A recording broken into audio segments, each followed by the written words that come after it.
And you join us for the end of this one, a 2-point conversion for the win after a wild game, and it's incomplete. And that is going to do it. Tennessee Heat win the consolation of the Division II game after a very exciting one between these two. The only consolation. And we're just breaking in here just to pick up that last play as this game was running over a little bit. Got BP One Sports here, Benjamin Baumgartner, Earl Baumgartner, and the rest of the crew as this Division II consolation match gets finished up. As the Evangel Blue, they took on. I believe they took on these Chargers out here late last night. And there's 0.2 seconds left on the clock. Yeah, so we do still have to have a kickoff here. But this has been a wild game, and I know Ezekiel's supposed to start at 1, so we just broke into this one about this time just to, as it's been a wild finish for this one. Yeah, the Chargers came back. They were trailing 7-35, I believe, at one point in this game. Scored 28 unanswered, and then both teams went back and forth. And the Chargers trail the Heat by 1 point. That 2-point conversion would have been game over. But now it looks like the Heat will just hold on and claim this Division II consolation game after an excellent effort by both teams. 0.2 seconds left on this clock, barring something dramatic on this onside kick. Heat will win it.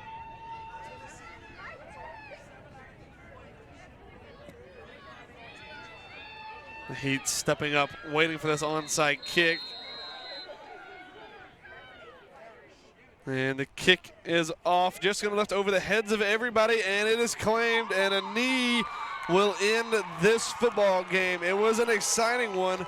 Hopefully we get a game like that up next. Of course, we had the Ezekiel and the Freedom Cowboys game a couple nights ago where it was just about that exciting. Yeah, that was a tough one for the Knights to have to swallow with the 5 or 6 seconds left touchdown. We're going to go into those highlights here shortly as I'm looking at the clock. Looks like 15 minutes for game time. We've got a couple of things we're going to do here. We'll go over the highlights of the last game. Our colleague Daryl Spears couldn't make the trip down. I know he's probably watching. And so wish you were here, Daryl. And we will do our best to keep up your legacy of announcing. But we will have we're going to try to cut all the senior spotlights in to the game today. So Ezekiel has a lot of seniors, about 12, and we're going to run a couple of those here at the beginning. Then we'll run the rest at halftime. But you guys watching, make sure you join us. Hit subscribe on YouTube, so you can catch up any of the highlights we post here. And obviously we got basketball coming up. We'll be doing those games as well. Yeah, I believe the Knights probably have a game coming up this week or next, and I'm sure we will be up for that. But also, I think we moved everything to YouTube along with football and basketball. So make sure you subscribe to our YouTube page, like the video, so we know you enjoyed it. And like he said, we're going to go through a couple of the senior spotlights, I believe, and some highlights from last 2 nights ago, the game from Saturday night where the Knights took on the Freedom Cowboys. So with that, we'll get to some of the senior spotlights now.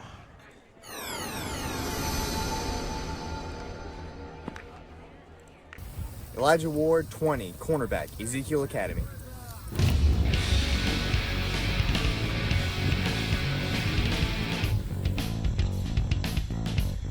Defense is by far the best side of the ball. I love playing cornerback because you get to run around and hit people. Last year was my second year playing football. Wait, this year's my second year. I'm sorry. This is my second year playing football. Sports memories that stand out. Is disturbing things in the backfield, and look at that. Elijah Ward gets all the way in for the score. Not anything I can think of. All right, tell me about your favorite subjects in school. Well, other than lunch, I'd say my favorite subject is science. I love science. It's great. I I don't know, my mom teaches science. It's great. I like animals, so biology is my definitely my favorite science. It's really interesting to study and learn about. My least favorite subject is probably English and writing. I'm just not a writer. It's not what I do. I can tell a story, but when it comes to writing it down, I just can't do it. Once I graduate, I'm thinking about going to Troy. I know a bunch of people that go there, and it's a good school, so it's definitely up on the list. Or maybe going into a trade school. I think, what do my friends think of when they think of me? I'm known as the snake guy. I have been known to catch snakes and turtles. It's a thing. I catch venomous snakes occasionally. You just gotta be careful about it. I've never been bitten by a venomous snake. What's your favorite food? Steak and shrimp. What's your favorite movie? Tombstone. What's your favorite song or artist? Country Boy Can't Survive by Hank Williams Jr. Who's your favorite coach? That's tough. They're all great, but I'd say Coach Bowden. He dislikes everyone equally. Go Knights.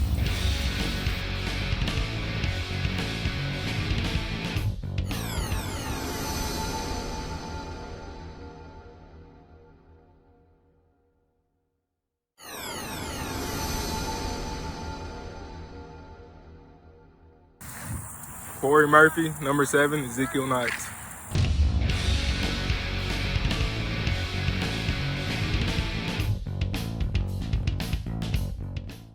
Been playing high school football since I was in 11th grade. This is my second year playing high school football with Ezekiel, but I played a couple years JV with him before that. I play running back and defensive end, and I'd have to say my favorite position is running back.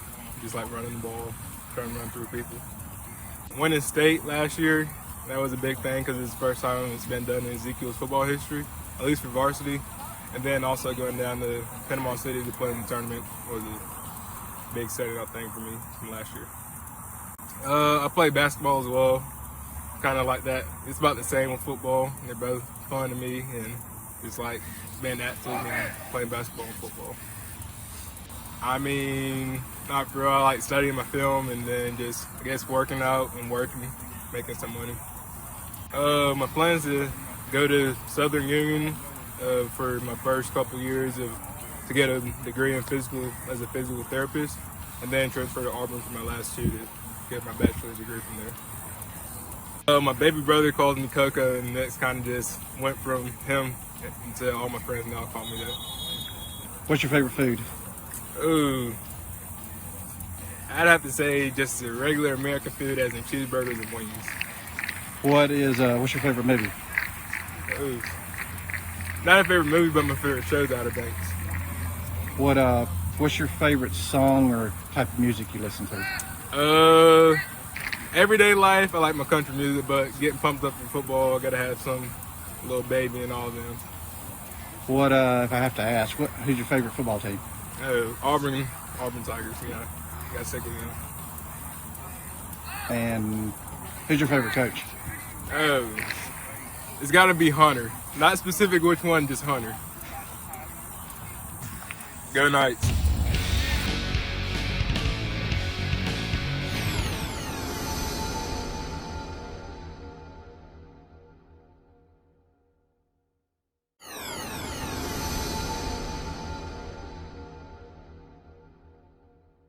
Peyton Leach, number 5, quarterback at Ezekiel Academy.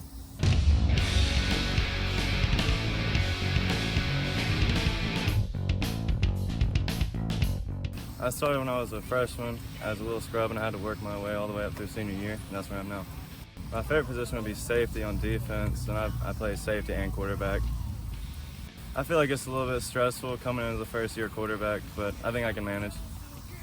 Last year when we played against Freedom, and this dude came around the corner when I was playing safety, and I picked him up and just struck him, and everyone went crazy. It was one of the best moments. I played the ukulele some, and I played football, basketball, soccer, and baseball all through my years. What's your favorite subject in school?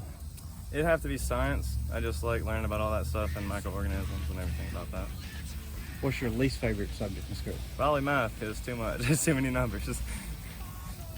I'm going to try to walk on at Troy as an academic walk-on, and if I can't do that, I'll just start a job somewhere. Well, most people on the team call me Leach. That's my last name, but at home people call me Pate.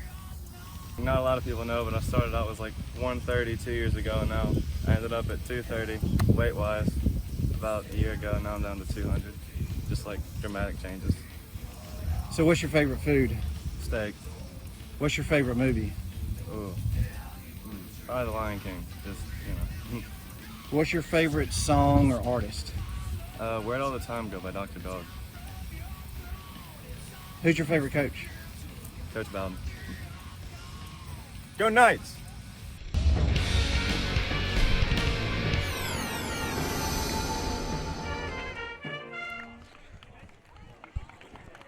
There you had some of our senior spotlights.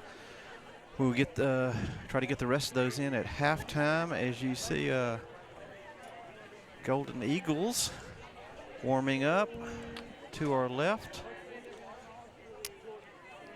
and to our right. Ezekiel Knights. Yeah, a lot of those guys. We got a lot of seniors on the Knights team this year. All of them dressing up for the last time. Coach Hunter on the field, doing some interviews as well. Yeah, good. A lot of credit to Coach Hunter. Knights obviously started off this season 2-2 and looked to be definitely fallen from their last season's success, but able to pick it up, able to go win a state championship, beat Evangel twice, and unfortunately couldn't quite get it done 2 days ago, but against a very tough and very game freedom Cowboys. Now going to be playing a undefeated up until 2 days ago, Grace Baptist, the Evangel Lightning. Yeah, and a tough game there as well. Very tough, and we always talk about injuries. The Eagles had a bad injury to their quarterback, I believe, in the state championship game, which they still won, but he was out with a concussion for the remainder of the season. So we'll see who steps in at quarterback for them. Until then, we're going to take a quick look at some of our highlights from the Saturday night game between the Knights and the Cowboys. Cut over to that. The Knights started out about as hot as they could. That was a familiar set in the Evangel game as well. Maddie Spackman going deep on the first play of the game, 80 yards for a touchdown. Knights would use their quick strike offense to good effect in that game. The Freedom Cowboys, though, a much more ground and pound style offense. They move the ball really well on the ground, picking up a lot of chunk plays against a very tough Knights defense. Number 12 right here, Brendan Tormey. Knights able to find Brendan Tormey on that second touchdown, made a good catch in a tough spot. The junior this year, able to go out and pick up 6 more. Peyton Leach was really the most successful runner for the Knights on the ground, which was a bit of a surprise. Quinn Murphy did bust one big in the second half, but the Cowboys defense held the Knights rush offense to a very few plays. The Cowboys, though, their ground game worked to good effect, and they used it really well to wear down a lot of the Knights' defensive front. This was the big run from the big number 7, Mr. Football for the year for the Knights and for the conference as well. Picked up an 80-yard plus touchdown in the second half. That started off, that was actually the first play for the Knights in the second half. And the answer is number 7, Corey Murphy, 75 yards. I believe it's 80 yards. To the backfield with Murphy. It was a very back and forth game. The Knights, this one was a sling pass to Jakyle Sims, turns on the Jets, turns upfield and finds Paydirt as well. Been one of the good standout players this year for the Knights. Kind of been a little bit of a breakout guy with Bradley Bumgarner being hurt. Number 6 able to use his speed and help the Knights out a little bit more in that game. But the Cowboys were not to be deterred. They found a deep ball of their own. This was on the last drive of the game, and that's about as clutch of a catch as you can get. And then those of you who are Knights fans with a nervous disposition, you might want to look away, as this was the play that finished this one off. 3 seconds to go. The Cowboys find Paydirt for the final time, and they were able to beat the Knights at the end of that one. There were a few key moments in that game, though, that this was one that that was really tough to swallow. Obviously we have the benefit of the replay, but Elijah Ward had an interception in that game. Should have had 2 from our eyes. That That one looked like it was intercepted. We'll watch it again real quick in slow motion. But Elijah came up with the ball. It was against the number 6. And from there, we can see it. Elijah Ward had possession of the ball all the way down to the ground. And that drive would eventually turn into 6 for the Cowboys. It's kind of one of those what-if things that can always change your season around. Had that one been given to the Knights, maybe they would be playing at 7 o'clock rather than 1 o'clock against the Evangel Lightning yet again. But we face a new opponent in Grace Baptist Eagles. This may be the first time that we've played them. Grace Baptist can put up the points. I know the first game of the season they put up 100-something points. 106-0, I believe, was the final score. And that being said, the Knights probably had opportunities as well to do just the same. North River Christian, and I believe, I can't quite remember, I believe it was Tennessee Heat in that second game of the year. Both of those, the Knights probably could have boasted 100 points had they chosen to do so, but letting some of the young guys get in there. One thing for this, the Fighting Eagles, they don't have a big roster, only a handful of guys out there, and like we said, missing a starting quarterback, but they do have some big boys. Their average size, they're all quite big, and watching them in the warm-up, they're all very capable of making things happen, both with their hands and their feet. But, of course, we know the Knights can do just the same. We actually ran into the team Dr. Andy Patchell yesterday as he was taking a stroll on the beach.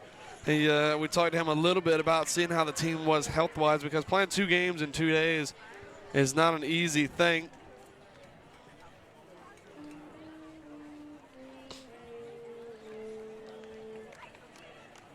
And we talked to him a little bit. He said that Andy Patchell was, that his son Peyton Patchell was definitely very sore after that game. Corey Murphy actually ended up having a hand injury. He got hurt right near the first play of the game, took a helmet right on top of his hand and jammed a couple fingers. Brandon Tormey not really able to walk this morning, so we'll see how much he's featured. And, of course, Bradley Bumgardner dealing with a hamstring injury that's kind of bugged him the past couple weeks, went down at the end of the Freedom game and will probably not feature at all in this one.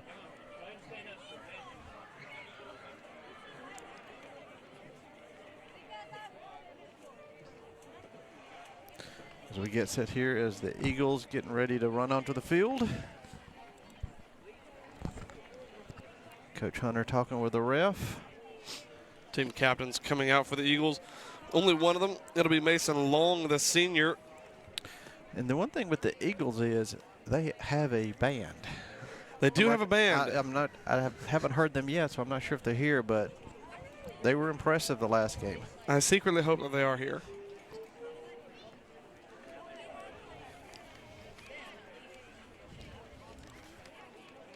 But you guys watching on YouTube, got quite a few joining in. You guys go ahead and start leaving some comments for the team you're watching, players, as got the captains going ahead and going onto the field here. Yep. We'll pick that up. For the Knights, it looks like it's all seniors. Cecil Kuhn, Peyton Patchell, Corey Murphy, and Isaiah Zorn all stepping out as team captains. Only one captain for the Eagles, Mason Long, the senior.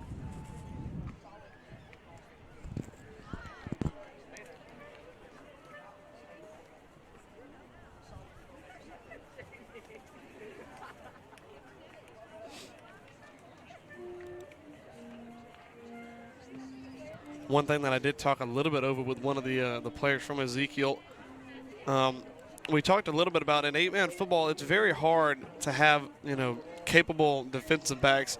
You got a lot of receivers with a lot of speed and no help from a safety over the top. We talked with Miles Richardson, and when they were talking about in team practice, the Eagles do have actually quite a few DBs. Definitely going to be probably the toughest we'll face this year. So we'll see if the Knights like to use more of the run game in this one. We know that's definitely one of their strong points, but the Knights also do like to go the deep ball. Matty Spackman was the preferred target for the Evangel game and for the game 2 days ago. Jacal Sims also has a lot of speed on the wings for the Knights. We'll see him probably a lot on kick returns if he gets the opportunity. But, of course, we're going to see the big number 7, Corey Murphy. I imagine he'll feature quite a bit in this game. Didn't get as much of a workload a couple nights ago, again, because I think of a hand injury. Miles Richardson was able to carry the ball to some success for the Knights. We'll see how they come out and play today. We're going to take a quick pause for the national anthem and probably a word of prayer.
And that was actually the band for the Eagles playing the national anthem. Good job, guys. Yeah, we had the PA in there, and the band was just slightly behind them.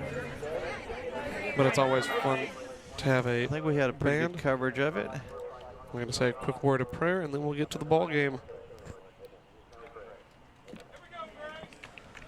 Quick word of prayer, and now both teams getting set to take the field. The Knights already taking the away sideline. The Eagles getting ready to come out a perfect 9-0 season for them. The Knights 8-2 on the regular season, and now 8-3. The Eagles 9-1. Both teams playing a fairly even amount of games. And here come the Eagles.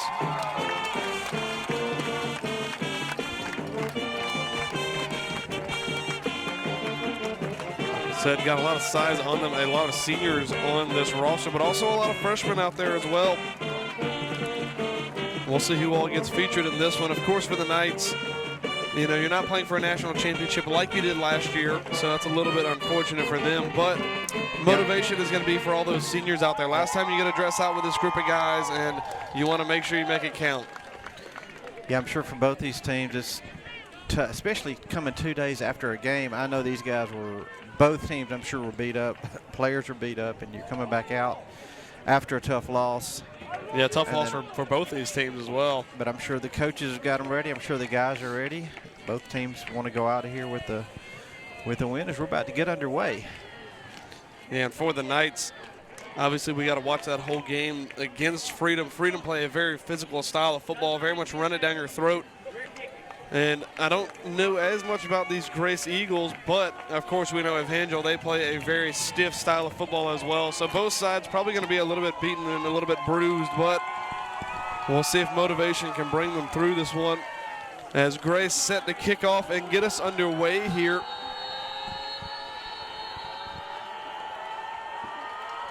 And that's going to be a little kick underneath and fielded by the sure-handed number 7, Corey Murphy. Well fielded by the Knights, and the Knights offense will take the field. Last time out, one play, 80 yards to Maddie Spackman for a touchdown was the opening play of the game for the Knights. They're going to start this one at the 44-yard line, so a little bit of a shorter field to work with. Of course, last time out, the Cowboys had a kicker who could definitely kick it long, and the Knights pretty much worked from the 20-yard line, or a little bit deeper for the most part of that game.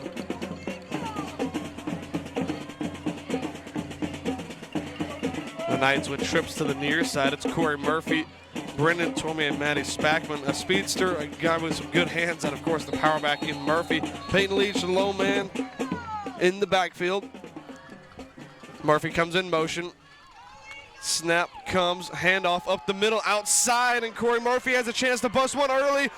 He's busting down the sideline, has one to beat. It's a foot race to the end zone. 25-10, touchdown. And Corey Murphy gets us started with an Ezekiel Knights touchdown. Mr. Football for the conference and Mr. Football for Ezekiel Knights picks up 6 on the opening play of the Knights possession, and now they're going to walk it down to the other end to kick the extra point. But that's the second time we've seen the Knights go one play, and that one he scored before we could even get our score bug up and he really did. But yeah, like you said, the last game, Knights in different fashion, but scored on the first drive. Well, and like I said a little bit earlier, the Eagles are one of the few teams that have a legitimate defensive back core. So maybe the Knights trying to take a little bit away from their passing game, and when you invest in a guy like Corey Murphy, let him run, and he can put you 6 on the board quickly. Mac Mills, the man to step out there and take the extra point. Mills had mixed results 2 days ago, rather. This kick up, and it looks like it is going to be good. Luckily for everyone parked behind the field goal, he got a little extra leg into that, and it sailed over all the cars back there. Yeah, they go to the other end of the field because to our right, that end of the field are houses, and you would lose. They would be gaining a lot of footballs over there as the footballs would fly. I wonder how many times people did kick extra points over there, and just once you don't get the ball back, maybe you just decide to move it back to the opposite side. And I think touchdowns, Corey had maybe 3 to break the record. I believe it's probably now And 2, that was 2. I want to say. And we're going to take a look real quick at that touchdown. Yeah, we saw it here. Corey Murphy came in motion after the Knights set up trips to the near side. Great job setting the edge by the Knights offensive line. And once he gets into space, he's so hard to break down. He's deceptively quick for how big he is. Well, the quick strike Knights offense does it again, this time in a little bit different fashion. But they do take an early lead. The Eagles stepping up a little bit on this one. A lot of onside kicks came from the Knights last time. This time McMill's going to blast it deep, and it's going to bounce out of the end zone. And now Grace Baptist will start over on the 20-yard line.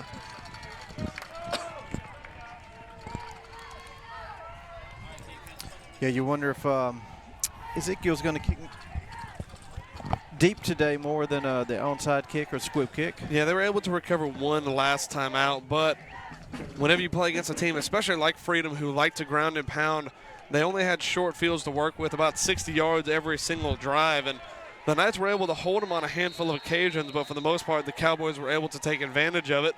This time, pistol formation, Grace Baptist, man in motion. Snap comes, going to be a handoff up the middle. Had a little bit of room to run, but the big number 22 closes that hole quickly. Peyton Patchell on the tackle. Well, and for the Knights, one positive is that already off the first play of the game, you have had more success running Corey Murphy than you really did the whole of the game last week, aside from the one big play that went for 80 yards and a touchdown on the opening play of the Knights' second half drive. Yeah, it looked like the hole maybe opened up for a moment, but Peyton Patchell quickly diagnosed it and plugged it. 11 minutes to go. Grace with no gain on that one. Second down and 10. It's going to be Wesley Thompson, the sophomore, stepping in at quarterback up in the pistol. And that's going to be a delay of game. One thing that's interesting about this field is you do have a play clock, but it is on the scoreboard. So whenever you're looking from our right to our left, you cannot see that play clock. So the Knights are going to have the advantage of that a little bit early, but of course by the fourth quarter, the Grace Baptist will be able to see it. Knights lead 7-0. Second down and 15 to go. Clock runs. Thompson in the pistol. Snap comes, looks to throw, fires this one a screen underneath. That one's complete and eventually dragged down. Picked up a little bit, but still not able to get back to the original line of scrimmage. It's going to be a third and about 14 to go now. Take a look at that on the replay here. That was Mason Long on the reception. Tried to find some space, but the Knights did a good job reading the screen and bringing him down quickly. I believe that was Wesley Spear on the tackle. And a quick third down now. Again, Thompson in the pistol. Snap comes, rolls out to the near side. Pressure coming quickly, and that one's up and incomplete. Matty Spackman, the closest defender to it, but pressure came immediately from Isaiah Zorn and Peyton Patchell, and the quarterback took a minute to get up there. Fourth down and 14 to go on this opening drive. Imagine we'll see a punt team come out there for Grace Baptist. One thing about 8-man teams, though, is you never know if they're going to have a special teams or not. The Knights are blessed. They have Peyton Leach as a great punter. I've seen him kick them 60 yards in practice. And this one not looking like it's going to be a traditional kick. It looks like it's probably just going to be a drop kick. Thompson is the farthest man back. Snap comes, and it is going to be a kick. It's a high kick. It's going to land somewhere near the 50, take a nice Ezekiel bounce, and Ezekiel Knights are going to have fantastic field position. Going to start this one off on the 36-yard line. And the Knights didn't really need too good a field position to start out last time, but this time they're going to be looking even better. See Peyton Patchell over on the sideline getting fired up. I know he was probably couldn't move yesterday, but he's ready for this one. We talked with his dad, Andy Patchell, who's also the team doctor, who's done a fantastic job with this team all year. And no doubt. He talked to us and said that a couple of the guys were just stiff as a board, and Not really due to injury, but every time you play a football game, when you play against physical guys on physical guys, it's going to cause a lot of wear and tear. This is going to be a screen pass. Spackman on the reception, tries to bounce it outside. Does a good job to create a few yards after contact. That's going to bring up a 2nd down and short for the Knights. Matty Spackman, with the absence of Bradley Bumgarner, is likely going to be the target for that on the replay here. Peyton Leach. He was definitely a good target to hit in the Evangel game and as well as the Freedom game.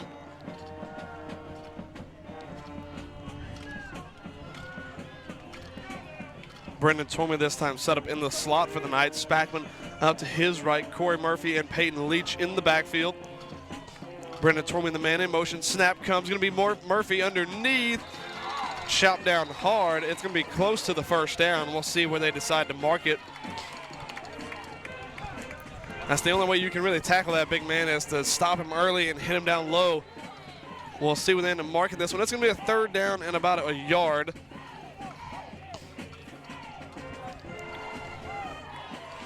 For the Knights, you've got 2 good guys in the backfield that can make things happen with their feet. Leach can run, and Corey Murphy, of course, can run the ball. Actually, they did call it a 1st down, rather. That marker said initially 3rd, but they moved up the chain. It's going to be a 1st down and 10 for the Knights. Snap comes. Leach has time to throw. Fires one deep to Brendan Tormey, and that one is intercepted. That one not Leach's best throw. It went straight out to the safety. May have wanted to look a little bit farther outside for Brendan Tormey. That one a little too central in the field, and the safety was in the perfect position to take that one away. We'll watch it again on the replay. Leach had plenty of time to throw. Looked like it was going to be a screen pass to Matty Spackman. Went for the fake screen and then took a shot deep to the big tight end. But that one just not his best throw. Brendan Tormey tried to break it up, but Grace Baptist going to take over deep in their own territory. Going to start with this one on the 2. I imagine we'll see some Knights pressure here, maybe trying to force the safety. Spackman and Elijah Ward are the 2 DBs for the Knights. Pistol formation, Thompson.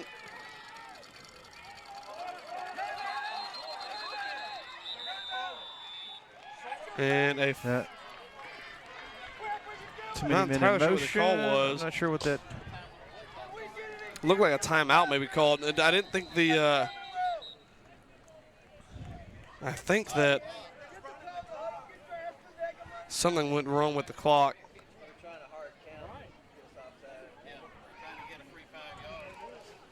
Yeah, I doubt that Grace Baptist even had a play lined up there. I think they were just trying to use the hard count, get the Knights to jump off sides and get out of the shadow of their own goal line. Knights, well disciplined, didn't move. And while we have a quick second, we'll take a quick look at one of our great sponsors we've had this year. We've got Zap Pest Control. Zap Pest Control, your hometown company serving your needs in the River region for termite and pest control. Visit zappestcontrol.com or call 334-244-7778. This time, Grace Baptist out there again. This time they probably will have a play lined up. Man in motion, snap comes under center, and it's blown up quickly, and that's going to be a safety. The big number 1, the senior Miles Richardson in the backfield to blow that one up.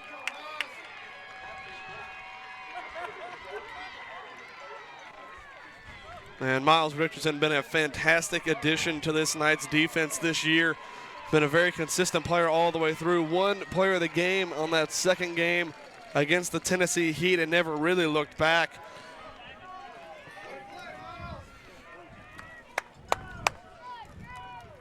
Take a look at that one on the replay.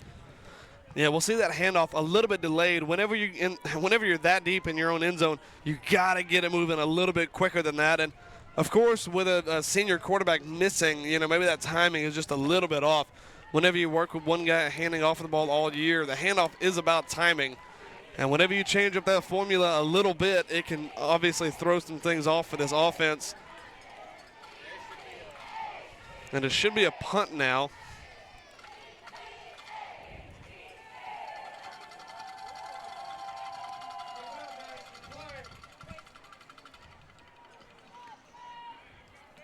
Once again, more people joining in watching. You guys go ahead and if you want to leave some comments in the chat as we go along, and they can either punt or kick from the Yeah, they tee. can punt or kick it off. This time it's going to be number 21. I believe that was also the running back who got brought down in the end zone, Tyler Parrott. Going to kick this one underneath, and it's going to go straight to Corey Murphy. Able to field that one well, and again, the Knights going to be set up with fantastic field position. This time, going to be set up on the 28 of Grace Baptist. Knights with a chance to maybe go and try and put 2 scores on the board very quickly. The last drive ended short. Peyton Leach pass intercepted.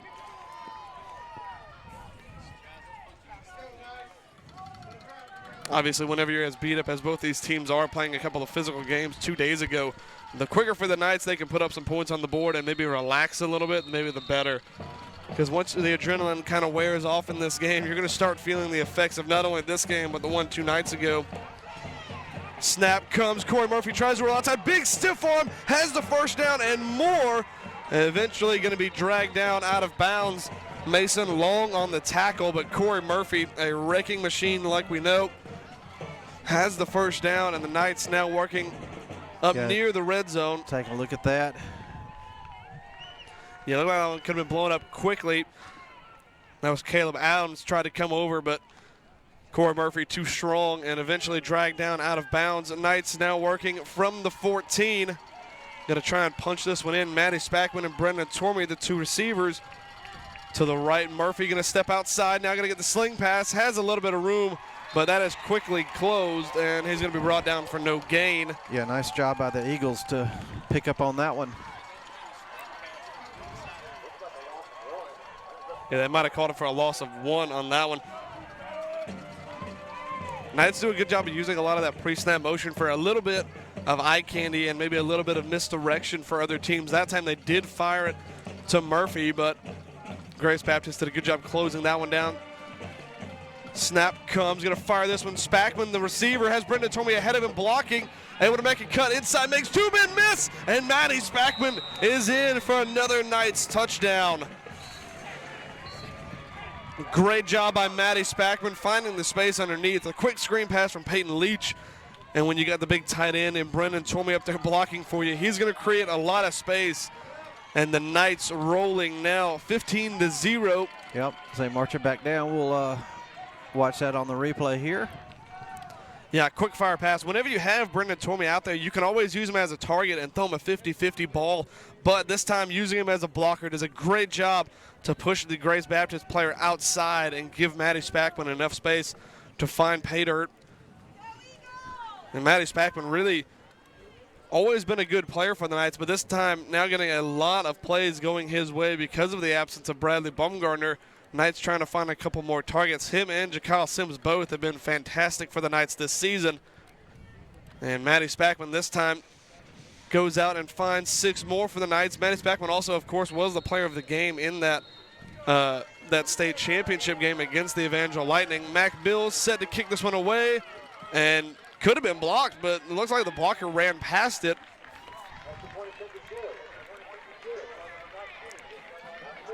Watch that extra point again, maybe, if we can, but it looks like the blocker may have ran right past the ball. Mac Mills always maybe a little bit nervous now. He got hit very hard against Evangel and hurt his knee, I believe, in that game. So probably grateful, no contact on that play. Yeah, we got the replay. We'll watch the replay here. We'll see it again. Off of that right edge, it looked like he could have easily had it, but yeah, just ran right past it. Again, though, I'm sure Mac Mills is grateful of no contact there. Once you go to kick that ball away and that plant foot is in the ground, it's very hard to take your weight off of it and escape with no injury. While we have a moment, we can take a quick look at one of our sponsors. We have Nancy's Italian Ice, a fun new place to cool down and sweeten up in East Montgomery, serving up to 16 flavors of Italian ice daily, as well as delicious gelato and sweet bakery treats at 7976 Vaughn Road, next to Winn-Dixie at Taylor and Vaughn. Might even catch a Ezekiel player in there. A very tall one. A very tall one, absolutely. And the Knights kick this one away. That one going to land right near the 35, well fielded. And a chance to maybe get a return here for Grace Baptist. Has some blockers in front of him, able to make a few men miss. And Corey Murphy still can't bring him down. And he is eventually going to be manhandled and dragged down. That was Mason Long bouncing away from a lot of He just shifted his way through everything. It looked like he wasn't even running that hard. He was just able to make a lot of men miss. It wasn't a lot of speed. He just navigated his way through. Knights with a couple arm tackles in there and some hands on some knees now. Knights maybe a little bit tired. Look at that on the replay real quick. Mason Long, what seemed to be the key receiver for Grace Baptist in this game, did a good job navigating his way through traffic. It's always scary whenever you cut across the field on a kickoff. You expect to get smacked from the backside, but good blocking upfield, and Grace Baptist now with their best starting field position of this game. Going to start on the Knights' 40-yard line. Thompson in the pistol. Man in motion, snap comes, going to be fake handoff, going to be quarterback keeper, and that's actually Long in at quarterback now. Going to find a way through a couple of Knights players, and eventually brought down. Might be enough for the first down.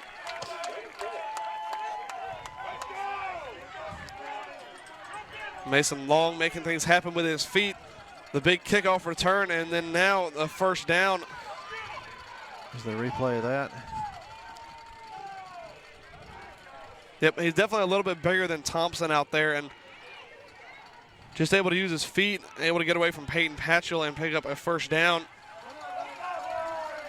Long again, the man in the pistol. Trying to get the signal from the coach. 5 seconds left to snap this ball. They do get it off. Drops back to throw. Fires one to the near side. And it's caught. And that's Adams for a touchdown for Grace Baptist. It looked like the Knights overran that coverage a little bit. Never got their head around, and Adams was able to go up there and get that ball. And now finds 6 for Grace Baptist. Has them on the board. Yeah, looking at that on the replay. Looked like the Knights just overplayed the coverage a little bit. That ball underthrown, but Adams able to step back, got past his man, and makes the catch.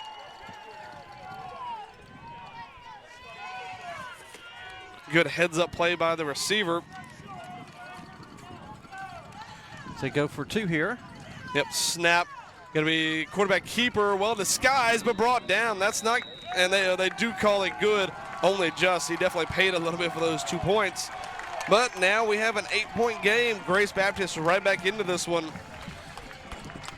Good crowd here for Grace Baptist. Coming out of Chattanooga, I believe.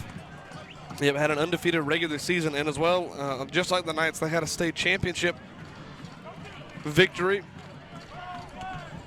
For them, though, at what cost? They had an injury to their starting senior quarterback, Cooper Nicked.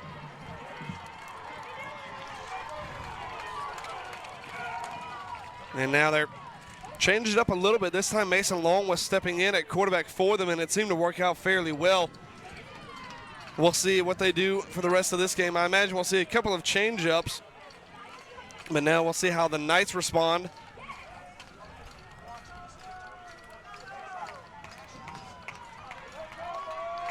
Corey Murphy been the recipient of a couple of kickoffs so far in this game. We'll see if they go his way again. The sure-handed senior running back. Also, Jakyle Sims, the man deep for the Knights. Matty Spackman. And it looks like Miles Richardson as well, part of the hands team. Usually we'll see Brendan Tormey on that far side, but probably going to get limited play time today as it's Isaiah Zorn taking his place. And this one is going to be a little bit farther along. Corey Murphy just going to have to cover it up. Tried to pick it up and run with it, but smartly covered it at the end as he saw a couple of Grace Baptist players running right at him to try and take away that ball. That would have been a big momentum swing if they were able to pick up that onside kick. But the Knights going to get it back and going to try and go to work again on offense. 3 drives, 1 interception, 2 touchdowns going the Knights' way, and has them leading this game by 8. Going to start this one off at the 42. All the way on that right side hash mark. Matty Spackman, the lone receiver, pistol formation. Murphy in behind Leach. Snap comes, going to be a handoff. Murphy going to try and bounce it out to the left side. Gets away from one. Good blocking downfield by Isaiah Zorn. And he's eventually going to be brought down out of bounds, but flags fly in. Likely going to be a holding call against Isaiah Zorn. This one likely going to come back. It'll probably be from the spot of the foul, so it'll probably be just another 1st down and 10 upcoming for the Knights.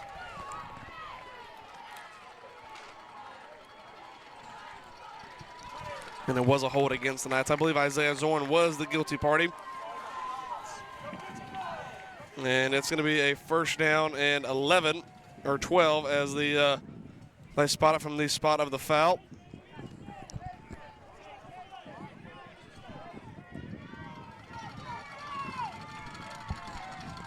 Actually, they're going to back it up a little bit farther, a little bit confused, the chain gang. Trying to find the exact spot. Maybe a 1st down and 11 now upcoming for the Knights. You got your key receiver, Matty Spackman, down here underneath, lined up one-on-one with a big cushion. We'll see if they go to him quickly. They're going to go to Corey Murphy, who tripped. I don't know if he got tangled up with Peyton Leach or not, but not able to keep his footing and goes down for a loss of about 5 on that one. Yeah, we'll look at that on the replay. The turf down here is not exactly what we're used to in Alabama. A lot of sand out there. Yeah, it looks like he tripped. Maybe just caught a little piece of Peyton Leach there, but Knights now set up with a 2nd down and 16. Spackman and Brendan Tormey lined up to the near side. Murphy and Leach in the backfield. Snap comes, Leach drops back, looks to throw, has to escape some pressure, has some room to run on the far side, gets away from a man and has a 1st down. A great effort, but a flag down. Might be another holding call against the Knights.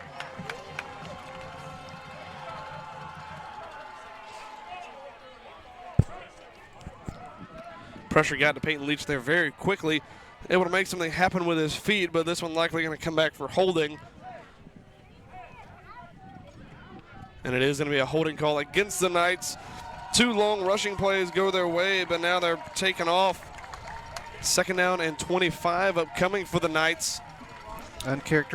Really, Ezekiel's pretty disciplined with the with penalties. Haven't had a huge problem this year with it. Not really, especially not a lot of detrimental penalties. This one, 2 1st down runs now chalked off due to holding calls.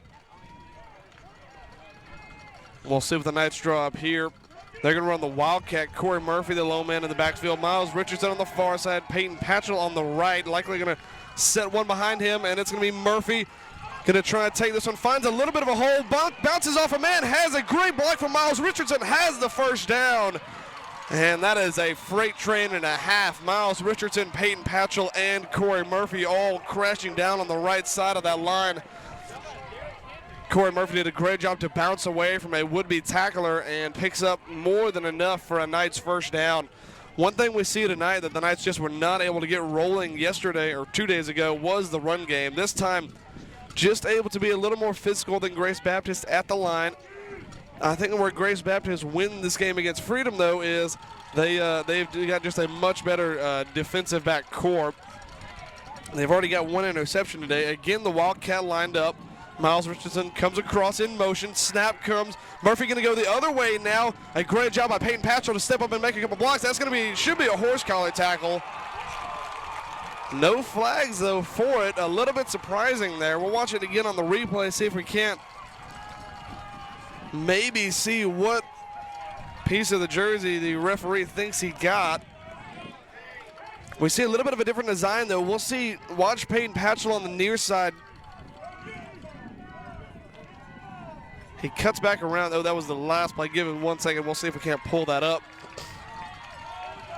This time the Knights set up in the shotgun. Brendan Tormey in the slot. Matty Spackman out to his right. Snap comes. Going to fire to Spackman too high. Leach had a little bit of a hesitation there. Maybe didn't quite see what he liked and overthrew him. I can't tell if he intentionally overthrew him or not there. Maybe a little bit of a miscommunication between the two. 3rd down and 10 upcoming for the Knights.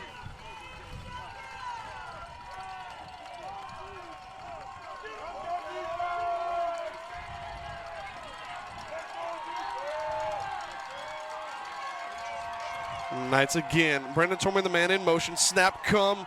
Miles Richardson on the carry. Gets brought down after a gain of about 2. Going to be a 4th down and 9 now coming for the Knights. I imagine this is probably go for it territory for Ezekiel. We'll see what they decide to do, but they do have a good punter in Peyton Leach, and it looks like he is going to go back to punt this one away.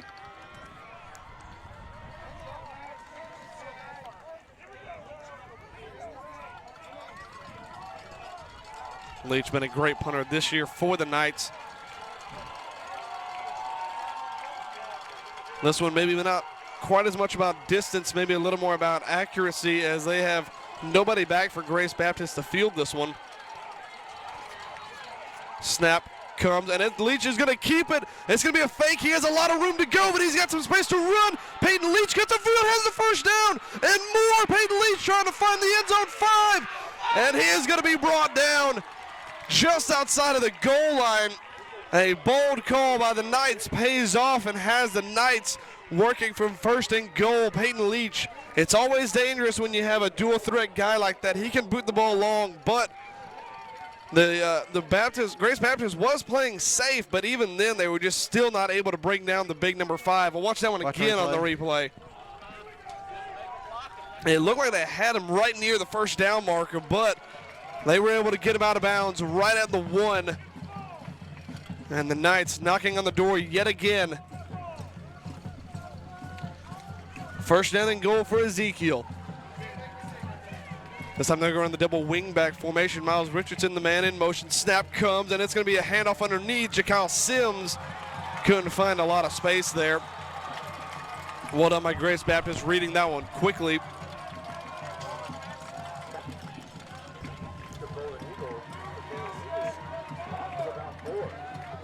A loss of about 4 on that one. We'll see what the Knights drop now on this 2nd down and goal.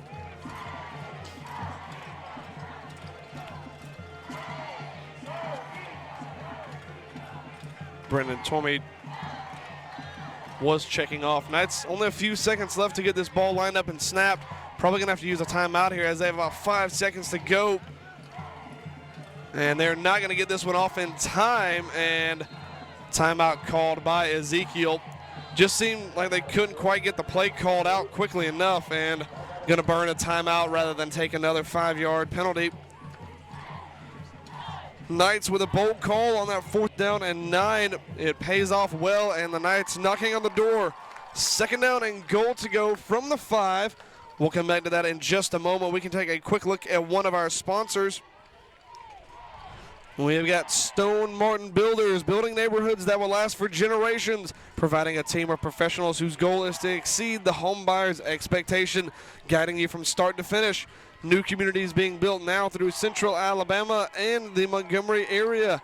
Stone Martin Builders. Also, we've got Black Hat Forge for all your forging needs. Black Hat Forge has custom forged kitchen knives, camp knives, and more. They make great personalized, unique gifts handcrafted from steel and into the fire.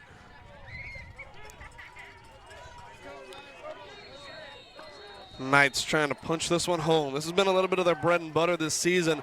They've got 2 big power runners in Corey Murphy and Miles Richardson. Peyton Leach also no slack himself. Going to be a handoff. Murphy trying to find the corner, and there's a fumble on the play. And it's going to be picked up by Grace Baptist. There is a flag down. We'll see what the call is. It's likely going to be a face mask. I think Corey Murphy got his cage grabbed a little bit. And that ball should be staying in the hands of the Knights if it is a face mask. We'll see if we can't get it on the replay. I think first thing we're going to get the officials call.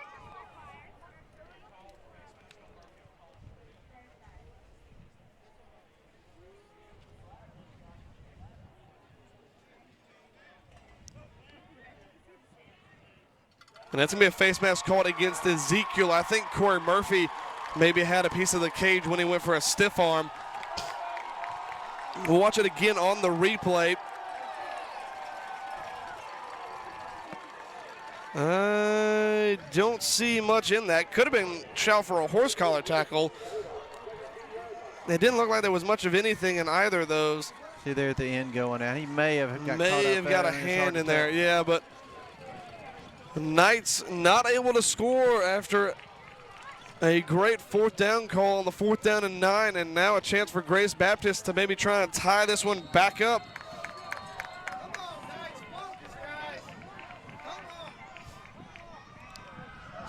.53 seconds to go here in the first quarter. Thompson back in at quarterback.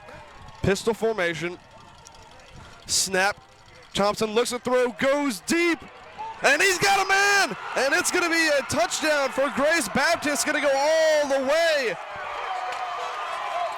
And Avery Iverson has them within 2 to tie this one up. Thompson went long. The Knights looked like whoever they had covering slipped up a little bit, and that was a great pitch and catch. One play, looked like 85 yards for the Golden Eagles.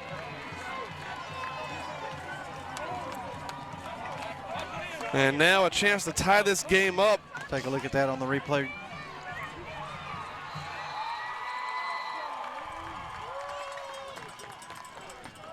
A good throw from Thompson, well placed. And it looked like the senior Elijah Ward got tangled up in the feet of Iverson and just couldn't stay up.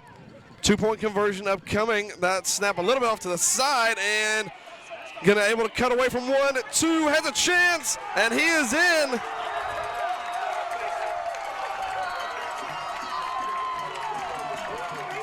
Looked like there could have been a holding call in there on Peyton Patchell, but nothing given, and 2 points going to go the way of Grace Baptist as we have a tie game.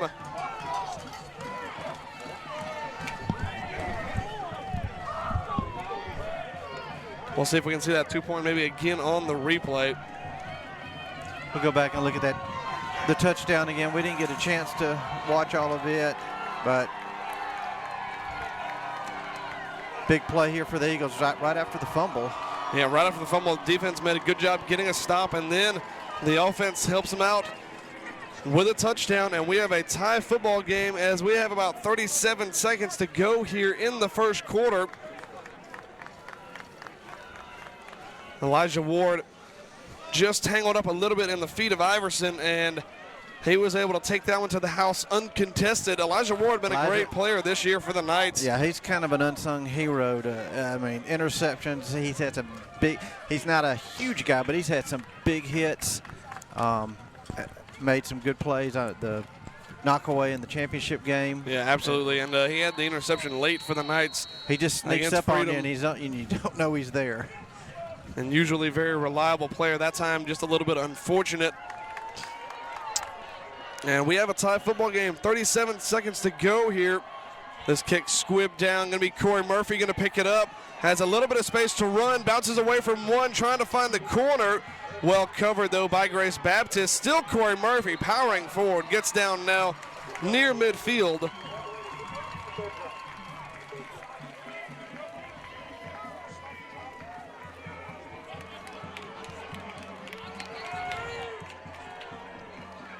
And the Knights going to take over now right at the 49-yard line. A couple of missed opportunities. Twice now they've had the ball. Once in the 30, and then that time right on the goal line. But the Golden Eagles able to get 2 takeaways, a fumble, and an interception. And the referee has a little bit of an arm there, too. That was a good throw by the official. Maybe we need to get him out there playing quarterback sometime. Snap comes, Leach handoff to Murphy. He's met right at the line, able to get away from 1, but the cavalry quickly comes in. He's probably going to get forward progress of a loss of 2.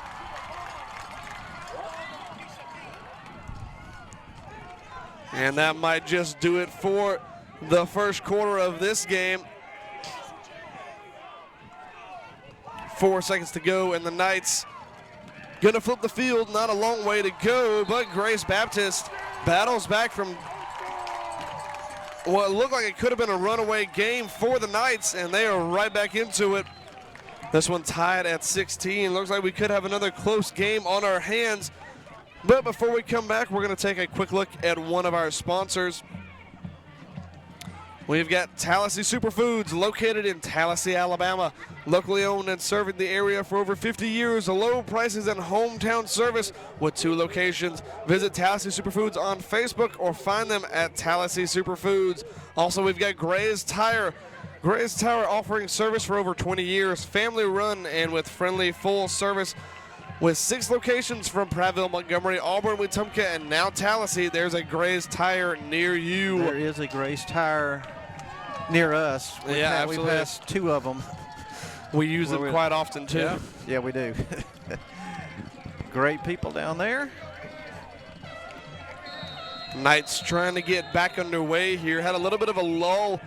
Offense just not able to punch it into the end zone on the last drive. Snap comes, going to be a quick fire out to Spackman. Brendan Tolman makes a good block for him, and he gets cut down right near the first down marker. That should be enough for an Ezekiel first down.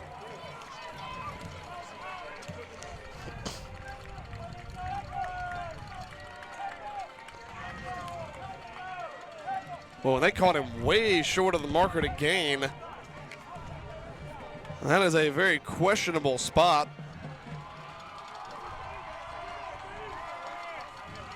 Interesting spot by the official there. Going to be a 3rd down and about 3 for the Knights. Looked like he had more than enough for that first down, but we'll see what the Knights draw up here. Leach in the shotgun, has Tormey and Spackman out to his right. Corey Murphy standing right beside him in the backfield, now going to slide over. Snap comes, going to fire this one again. Spackman, quick hands, and has the first down this time.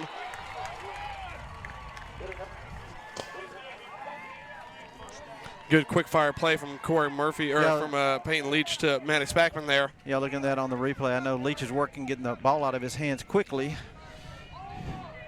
And that time, when you work with a guy like Spackman, he's found him so many times in the past couple games, your timing just gets better and better as you go on.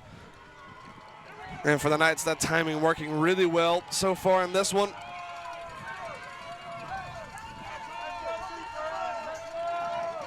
Knights set up in the shotgun, same formation. Brendan Tormey this time comes in motion. Handoff underneath. Corey Murphy trying to bounce it to the outside, gets away from one, has a second one now to deal with, and gets dragged down for a no gain. Not an easy man to stop when he's running downhill. The only way you're really going to stop him is if you catch him going sideways. And that time, Grace Baptist stacked 2 on him after a loss of 2.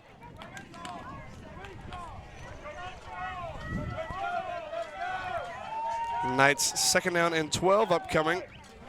We'll see what they draw up here on this 2nd down.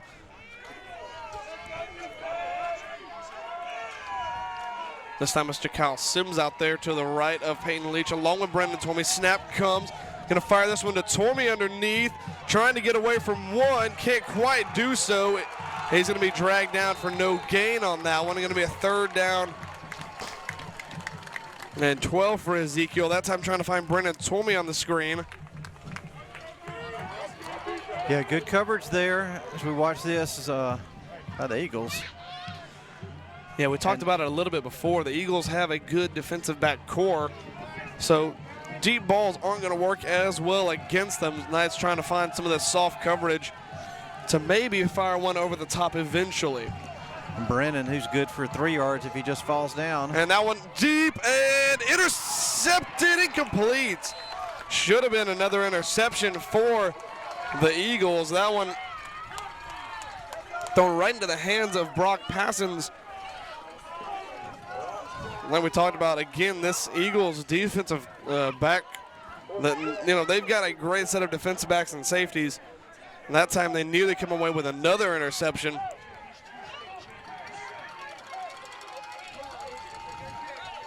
Peyton Leach back to kick this one away.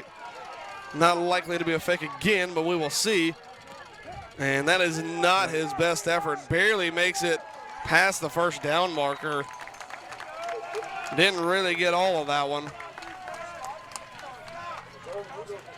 And we're going to be spotted right at the 30-yard marker.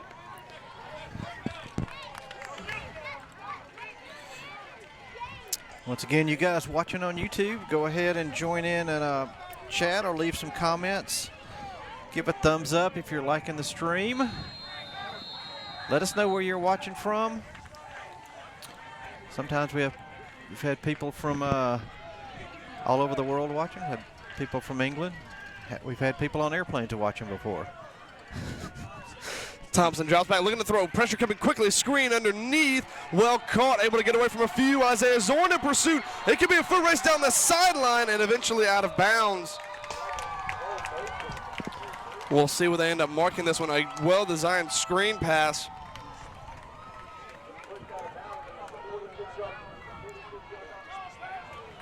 And that one right at the 46-yard line. He ran quite a lot farther than that, but the officials blew that one dead.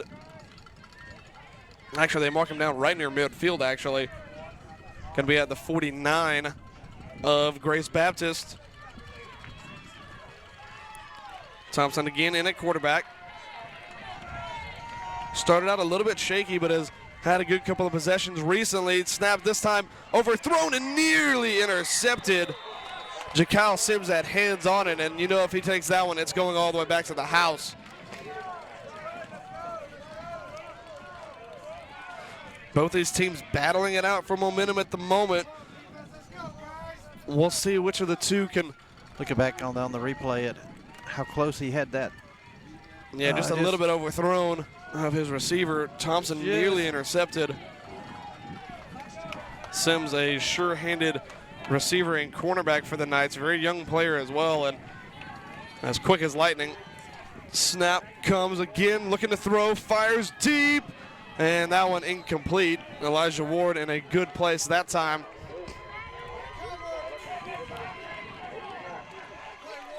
And that one intended for long.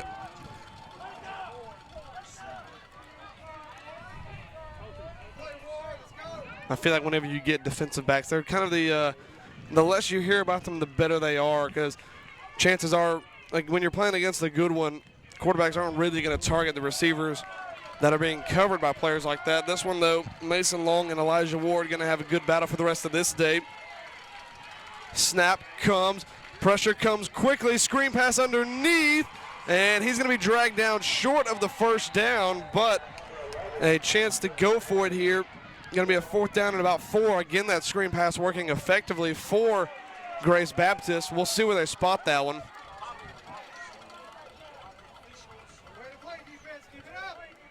Thompson comes off a little bit limpy. A good 4th down and 4 to go. We'll see what they draw up here. It's going to be Long, I believe, stepping in at quarterback with Thompson limping off a little bit. Man in motion, and they draw the Knights offside.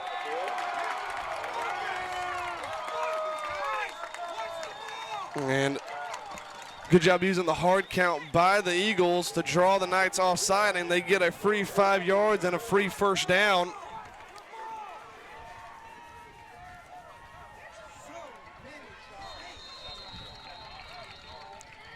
And the clock continues to run now. 7:39 to go here in this second half, or in this second quarter, rather. Long still in at quarterback. Man in motion, snap comes a little bit high, brought down, and now going to try and cut this one outside. Is met quickly, flag flies in, likely going to be maybe a holding call.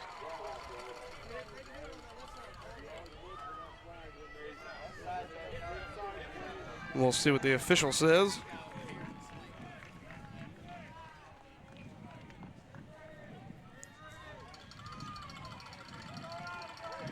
Waiting for the official's signal here. And they're already backing them up, holding against Grace Baptist. That's one of the few penalties they've had so far in this game. We'll watch that one again. Long had a little bit of space to run. I believe it's going to be number 50 right here. Yep, just grabs a handful. Yeah, you see it right there of Isaiah Zorn, I believe it was. Slowed him down. And now it's going to be a 1st down and about 18 to go. This is Thompson back in at quarterback, fires this one to the near side, and he gets away from one, and Jakyle Sims eventually brings him down. Got back to maybe the original line of scrimmage.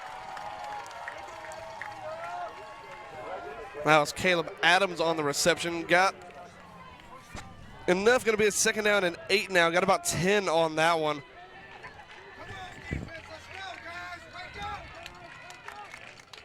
Thompson again back in for quarterback, just looking a little bit limpy, not likely to run away from any kind of pressure now coming from the Knights. They move that marker up a little bit more, going to be a 2nd down and about 6. Now Thompson in the backfield. He's got Long one-on-one on the near side. And a little bit of confusion there from Thompson. Looked like he tried to get Long in motion, couldn't do so, and Eagles gonna have to call a timeout. And while they do that, we can take a quick look at another one of our great sponsors. We've got Giuseppe's Italian Restaurant, located at 231 on Blue Ridge between Montgomery and Wetumpka. They offer a full Italian menu, including pizzas plus live entertainment, karaoke, dine-in, and takeout. And I know if Daryl's listening in, he still owes us the karaoke down there. Absolutely. We've also got Robert Morris Attorney, located in Deatsville, Alabama. If you're in need of legal services, they serve the River region. Just call 344-569-1820. Yeah, we talked about that all year, and we haven't been able to drag him down there to do some karaoke. He asked me one time. I think we were out on the Thursday that we couldn't make it, but actually the guys from Giuseppe's, they checked in with us the other day and asked how we were doing. Had to report the the fatal news. Yeah, unfortunately. But I'm sure they'll be cheering us on today. They're located right there on 231 as you go over into Wetumpka, and all these sponsors are.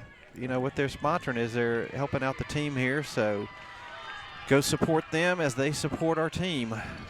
2nd down and 6. Grace Baptist trying to take a lead. It'll be their first of the night. Snap comes. Thompson looks to throw, goes Long's way, and just over the head. That one well covered. Elijah Ward in coverage, and pressure just forced Thompson maybe to get rid of that ball a little bit higher than he would have wanted to. 3rd down and 6. Probably go for it territory for the Eagles.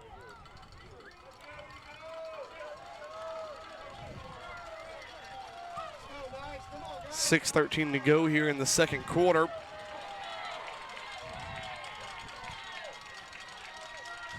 Again, probably going to look Long's way here. Match up with soft coverage against Elijah Ward. Snap comes. And he is going to go Long's way, firing, and that one is incomplete. Elijah Ward in great position to cover that one again. Have to complete the process of the catch. Even if the ball was in his hands when he went down, you have to be able to hold on to that ball through contact with the ground, and unable to do so is Long. Great positioning by Elijah Ward again. Going to be targeting against him all day. Gets a hand in there. Fantastic coverage, and we can see that ball hit the ground. There.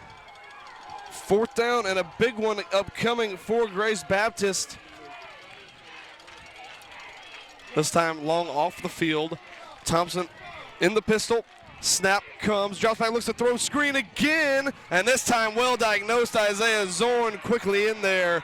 And the Knights now falling for it again. Get a great turnover on downs.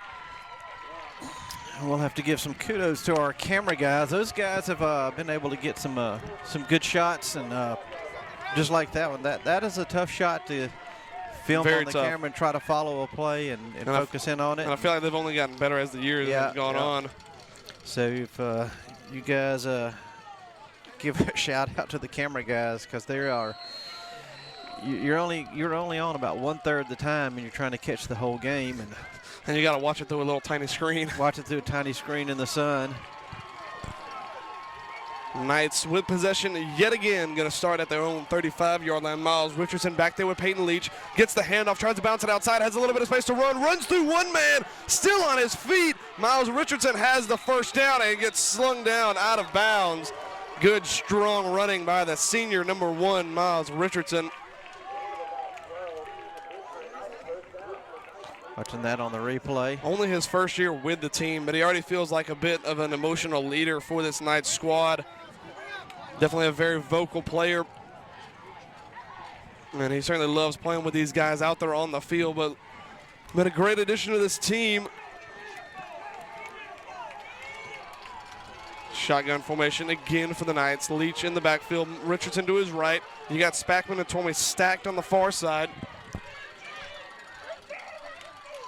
This time, Tormey comes in motion, going to pitch this one outside. Richardson has a little bit of room to run, gets met fairly quickly, able to bounce away from 1, 2, and he's got a first down and more. Miles Richardson trying to race this one to the end zone, eventually going to be corralled out of bounds, but not before getting well inside the red zone, going to be up near the 13-yard line. The Knights had just a convoy, and when you got a big, strong runner like Richardson who just never gives up on the plate, he can do things like that. And now the Knights working from inside the red zone yet again. Yeah, you can see here, you think he stopped here, but he got met right at the line of scrimmage. It's always tough, though, for those guys out there, especially from Grace Baptist. Whenever you come up against a guy like Corey Murphy and Miles Richardson, after playing a game 2 days ago, it's very tough to will yourself up to try and go hit a big guy like that. You've already been beaten up 2 days ago, and then you have to come up against a huge guy like Miles. And the Knights working from inside the red zone. Going to try and capitalize on this one. Going to be a handoff. Sims out of the backfield gets dragged down quickly. A shout for a horse collar tackle, but nothing given. No gain on that one. That's the first time we've seen Jakyle Sims take a handoff from Peyton Leach in the backfield. Well, maybe had a shout there, but there was a lot of Grace Baptist players in there making up that tackle, so seems like a good no call from the official. Good call there. This time, Corey Murphy in the backfield again for the Knights, trying to rewrite history for this Knights team. Snap comes. It's going to be a handoff. Murphy trying to bounce it outside, has some space, and that should be a horse collar tackle, but again, nothing called. We'll see where he got a hold of him there. Looked like he might have got a hold of the shoulder pads, but we'll watch it again real quick. Good tackle. Great job getting a hold of the shoulder pads and turning Corey Murphy away. That's going to be the best way to make a tackle on him. Either you got to go low or you got to throw him off balance. 3rd down and 5 now upcoming for the Knights. About 14 seconds to try and get this snap off. Knights luckily have 2 chances at this one. Snap comes. Leach looks to throw, fires to the end zone. Caught! Touchdown! Matty Spackman goes up over the top of Brock Passions, and finds the end zone. Great throw by Peyton Leach to the corner of the end zone, and just telling Spackman to go up and get it, and I believe the term is mossed nowadays. He absolutely did moss Brock Passions there, and the Knights reclaim a 6-point lead.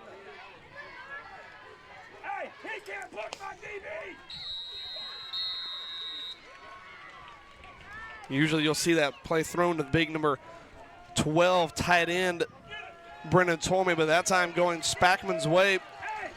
And the Knights reclaim their lead. And Mac Mills trying to make it a 7-point lead. That kick is up, and it is good. And again, a hit on Mac Mills at the end of the play. And a little bit of afters from Grace Baptist trying to get back there at Mac Mills.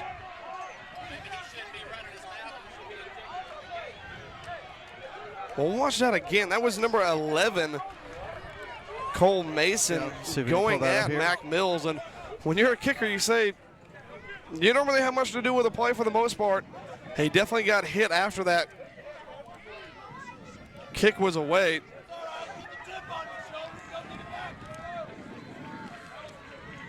Cole Mason's a senior. Yeah, he just got. If we can get it again. Yeah, he got kind of run over there. But then we'll see after this, he goes back at him, and Mac Mills saying, well, what did I do? Kicked an extra point. Yeah, kicked an extra point, but good teammate and Luke Jordan stepping back there and making sure Mills doesn't get caught up in anything. A little bit of an odd proceeding there. As a kicker, you probably just don't really expect to have any hard feelings towards you. Kickers do their job, go off the field.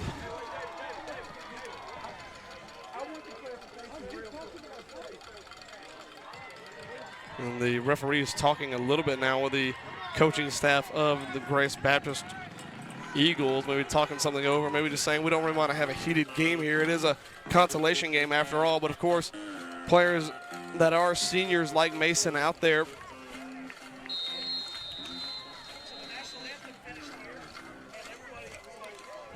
Knights get set to kick this one away. Mills again looking to kick to his favorite new person, Cole Mason, on the opposite end. And going to scrib this one low, takes a high bounce, and eventually fielded and just slide down. And that's Tyler Parrott who fielded that one a high bounce there. Gave the Knights maybe a half chance to recover it, but good hands from Parrott, and the Eagles going to take over right near the 35-yard line. 3:48 to go here in this first half of football. Been an exciting one so far. Yeah. Cheerleaders in the crowd for Grace. Band is back there somewhere. Yeah, absolutely. You can hear them chiming in. And Thompson again going to step back at quarterback. Has his favorite target long down here to the near side, matched up one-on-one with Elijah Ward. That's been a fun battle to watch so far.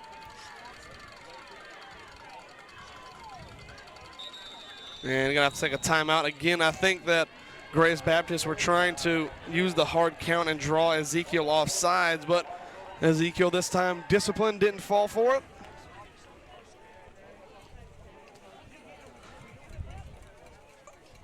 Both of these teams looking to finish their season on a win. Both of these teams won state championships.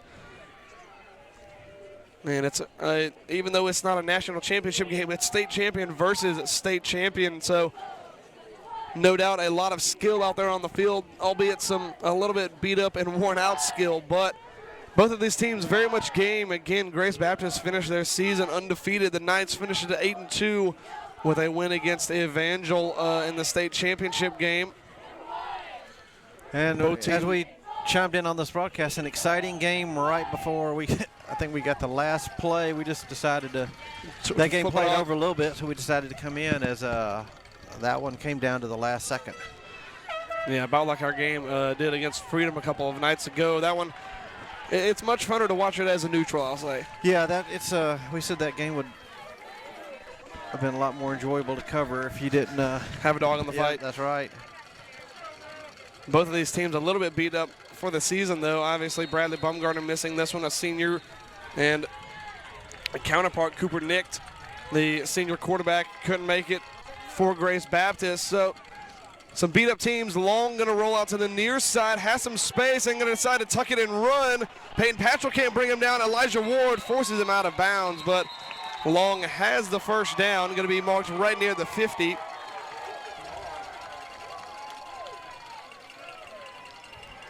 Grace Baptist doing a good job rotating quarterbacks. Mason Long and Wesley Thompson trading out. Long has this one now at the 49 of Ezekiel.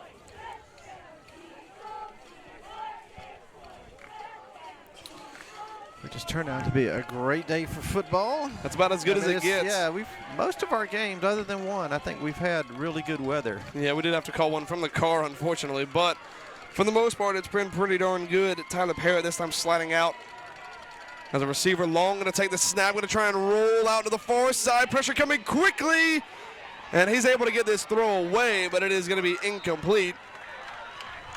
Good pressure that time by the Knights.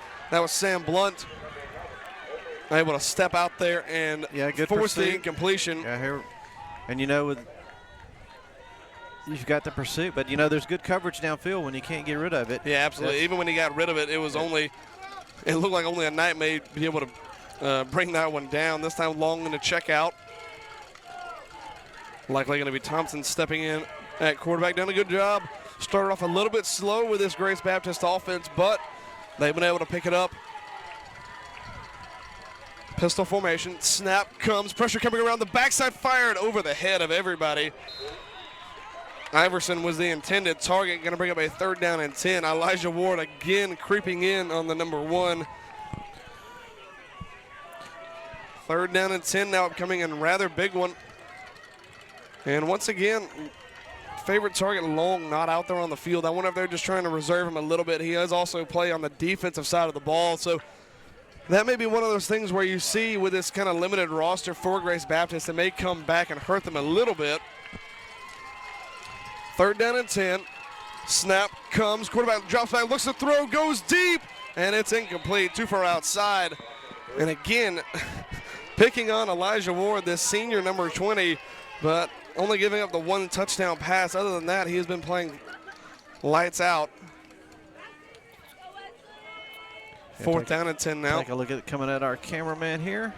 Yeah, that one it was in the right spot. Whenever you hang a ball up there and the cornerback is in a decent spot. You don't really want to hang that to the middle of the field. If anyone, you're going to want to throw it outside, and the only person going to come down with it is you're going to be your guy, or it's going to fall incomplete. This time Long back there again. Snap comes, going to be a keeper, has some space. Looks like he's going to have the first down and has more. Sam Blunt trying to drag him down, still on his feet, and eventually brought down. Sam Blunt was not going to let go of that one, but Mason Long has another first down. Yeah, take a look at that one coming right at us. Yep, good job there. Mason Long finding a hole, just getting away from Peyton Patchell. But Sam Blunt able to get hands on, and he couldn't quite get away from him. But Grace Baptist working on the 21-yard line, knocking on the door of the red zone. 3:02 to go in this second quarter. Long again in there at quarterback. Seems to be a real running threat. Less of a passer, definitely more of a runner. We've seen him scramble around a few times and make some things happen with his feet.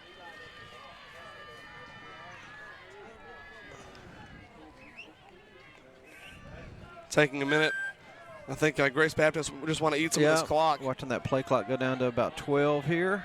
Snap comes, Long going to keep it, and this time Peyton Patchell and company get home. He goes nowhere. Good effort by Peyton Patchell to be the first man there.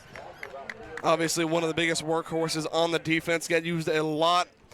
Got pretty much in on 90% of the snaps against Freedom and came out of that one very beat up. But again, out there today, dressing out for the last time for this Ezekiel Knights team. So you know he's going to want to go out there. Another great leader on this team. Going to try and go out and finish his career at Ezekiel with a win. Long again in the pistol. Snap, going to be a handoff up the middle. And once again, the big number 22 in there on the tackle after a short gain. Going to bring up a 3rd down and 11. As time ticks away here, minute and a half to go. Grace Baptist going to try and use all of this clock. They will get the ball after halftime.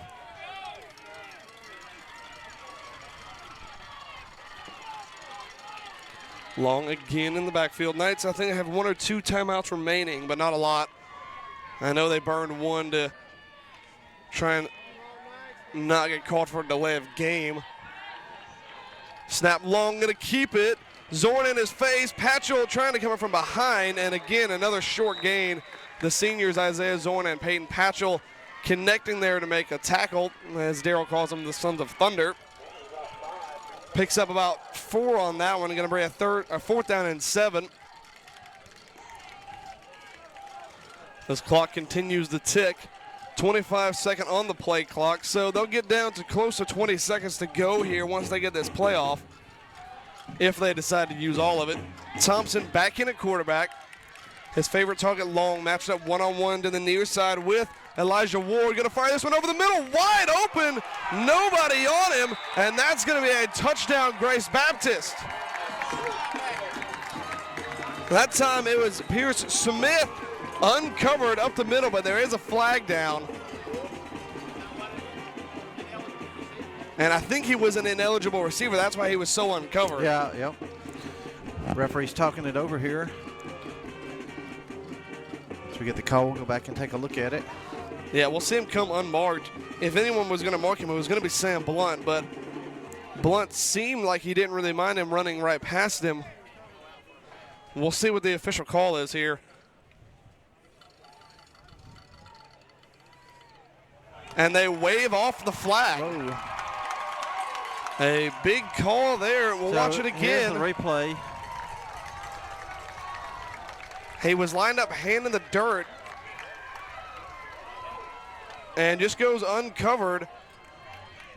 Hard to see where everyone was on that play, and the ruling is always different with different leagues, but we have got a 22-23 ball game. Knights lead by 1, going for 2. Grace Baptist trying to take the lead just before the break. Fire this one outside, and it's caught. 2-point conversion is good, and Grace Baptist will lead 24-23 after a waved off ineligible man downfield. Again, I don't quite have all the ruling here, but I'm sure Daryl Spears is yelling at his television wherever he is. Yeah, we'll see if we can look at that again. Cut over. And the rule should be the 3 most central men cannot catch the football, and when you're lined up with your hand in the dirt on the offensive line, I believe that is always going to be an ineligible man. So, at number 5 there is... Yep, he was our touchdown man. Goes downfield unmarked. And again, I feel like the ruling is if you're one of the most central men on the field, you are an ineligible player, but he lined up hand in the dirt like an offensive lineman, and they counted as a touchdown.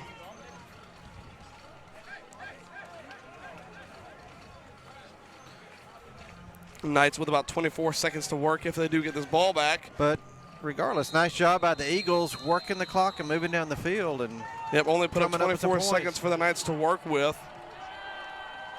Of course, we know the Knights only need 1 play sometimes to make something happen. If they're going to recover this, it'll be with a short field. Corey Murphy going to pick this one up. Has a lot of room to run around the outside. He's got a blocker in front of him. And he's trying to get it upfield. Corey Murphy's got a hole. And he is going to take it all the way to the house. Touchdown. And a flag comes in, probably going to be for taunting. Poor decision from Corey Murphy. They're going to get called for taunting. Touchdown should stand, but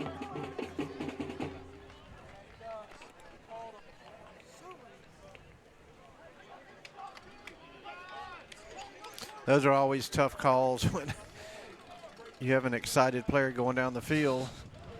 Especially a senior. A lot of emotion out there for these seniors.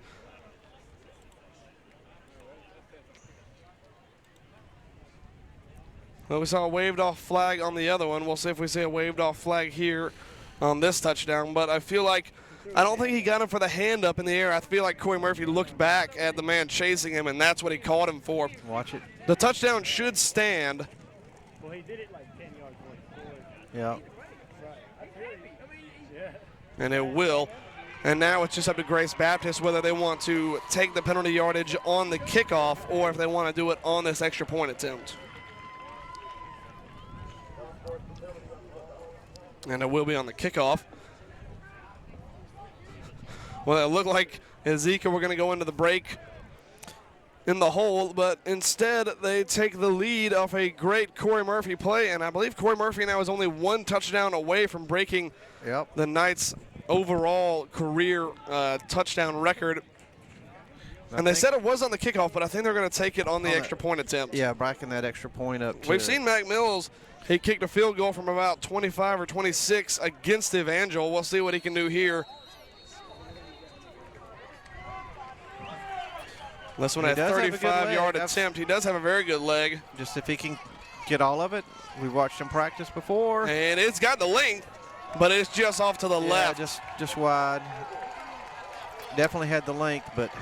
And the Knights will take a 5-point lead, I would say, in the halftime, but we've seen the Knights bring back one for a score. And we'll take a look. We didn't get a chance to look at that on the replay. We'll take a look at that. Yeah, Corey Murphy brought all the attention to the left side of this play and then looked up, saw a lot of space out to his right, had Matty Spackman running in front of him, makes a great block and is able to escape a few different would-be tacklers, and there's a taunting call. Yep. High school, they will get you on that one. Apparently in the NFL, it'll cost you a couple grand as well nowadays.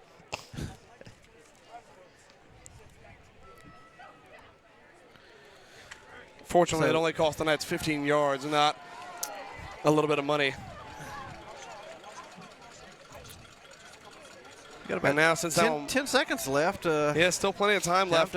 Now for the Knights, it might be a good idea to use that little squib onside kick just to try and down it somewhere where the Eagles will not get a chance to field it.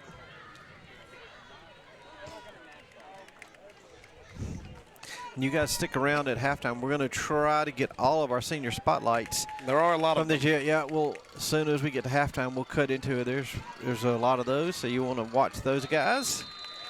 We get set for this kickoff with about 10 seconds left here in the first half. And this kick is on the ground and fielded and down quickly.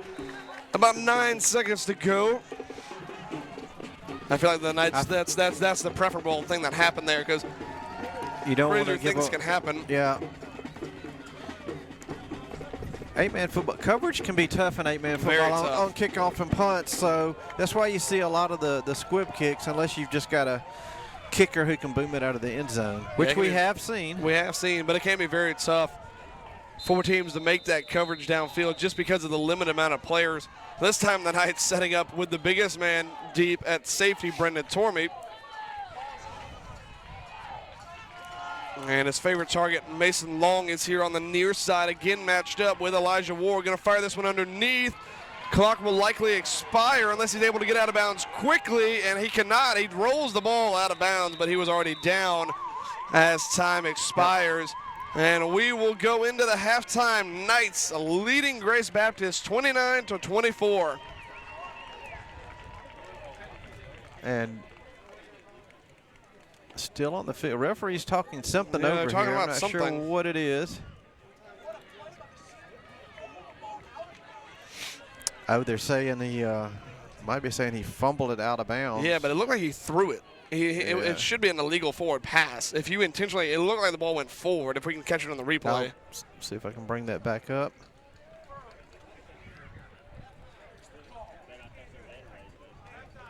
I think it's going to be an illegal forward pass. No, yep. And they just called no flag. This half will end. We'll watch it again if we can. But if not, like I said, I think it was an illegal forward pass that they called. And Knights just seemed to maybe decline it, or the flag was just waved off as time expires. The coach is still talking with the officials. A little bit of smiles on both sides, though, as Long tried a little bit of gamesmanship. Had he gotten out of bounds a little bit earlier, they may have had an opportunity to have one more play. Yeah, nice attempt, but we see if we've got that on a. Yeah, here we come on the replay here. Toward the end of the play, and there's only. Again, our clock is not the official clock.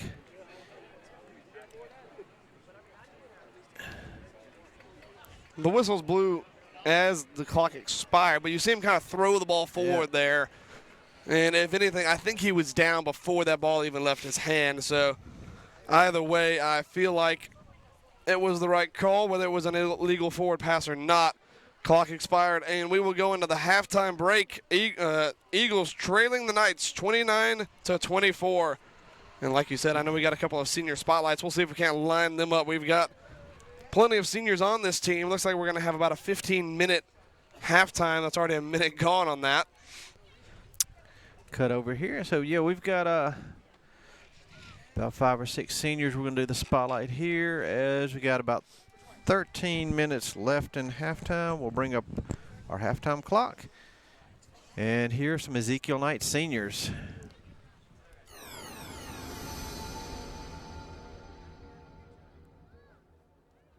Bradley Baumgartner, number 2, Ezekiel Knights.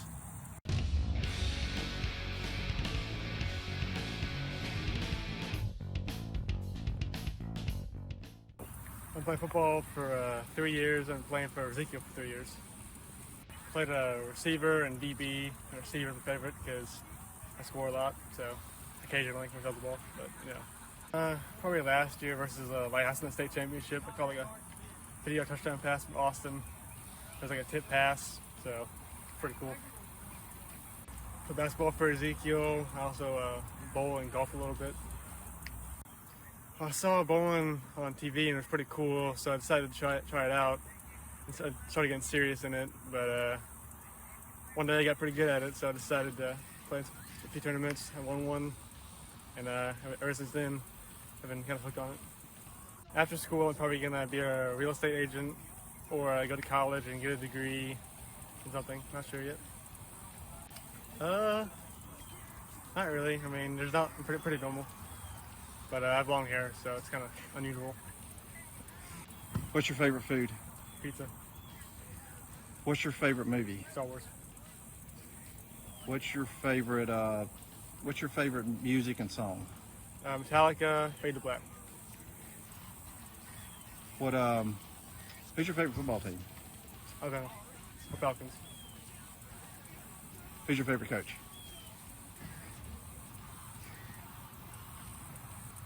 I plead the fifth. Go Knights.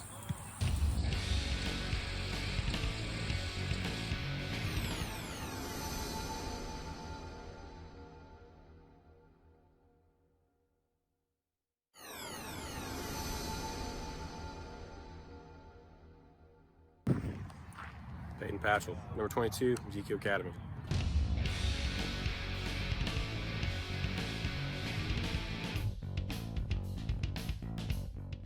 I've been playing football since 9th grade, so about 4 years. My favorite position is probably linebacker. I've played receiver, I've played running back, and I've played tight end.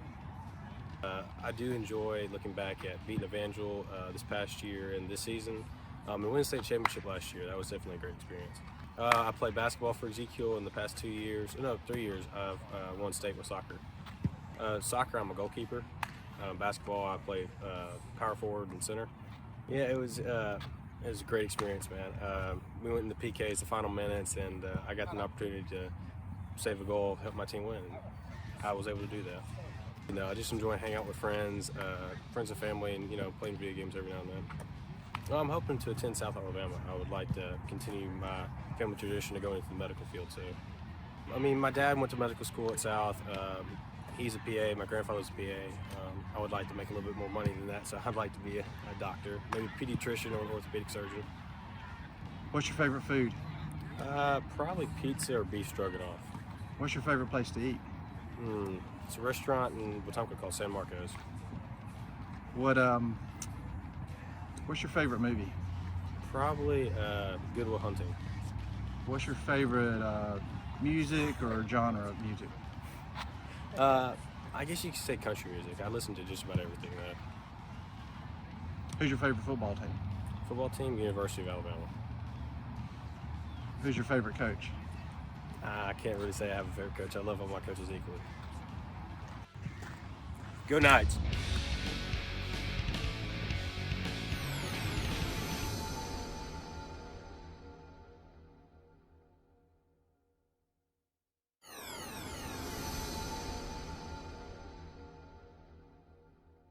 I'm Chayton Chastain, number 80 for the Ezekiel Knights.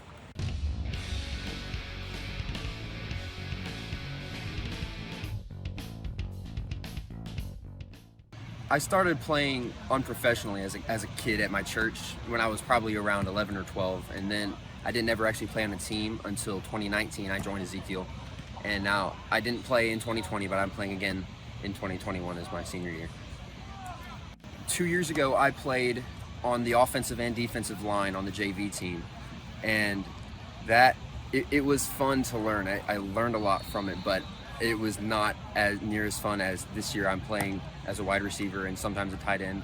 I enjoy that a lot more just because, I don't know, my body build just seems to be more built for that. I guess it's more fun to me.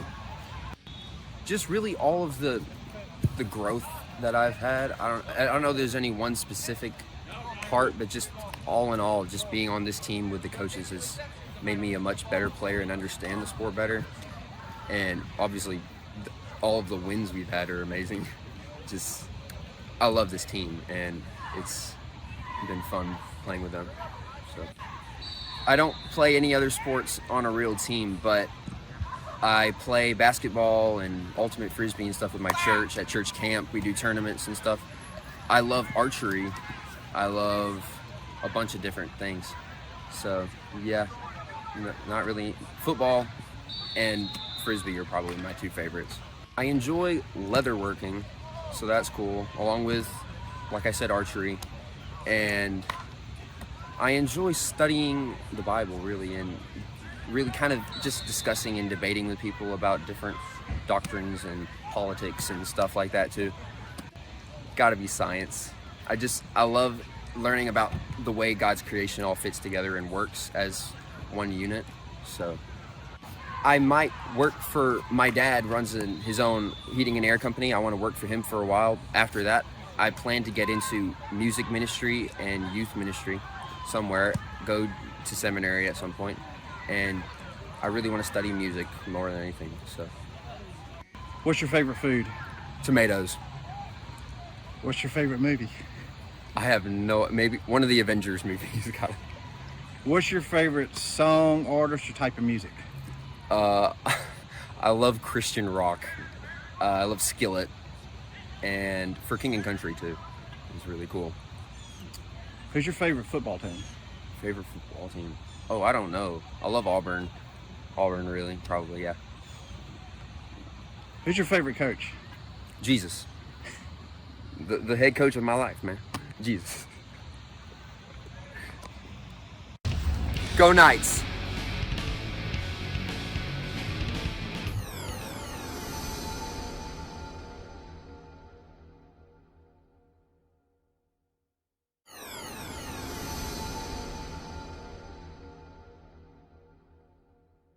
Cecil Kuhn, number 50, playing center and D tackle, and we're playing for Ezekiel Academy.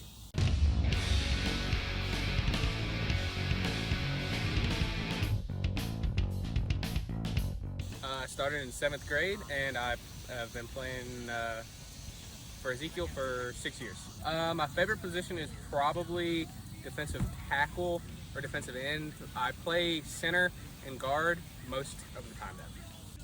Probably, definitely the national championship was probably my favorite memory. Even though I didn't get to play a bunch in that game, it was definitely a great experience.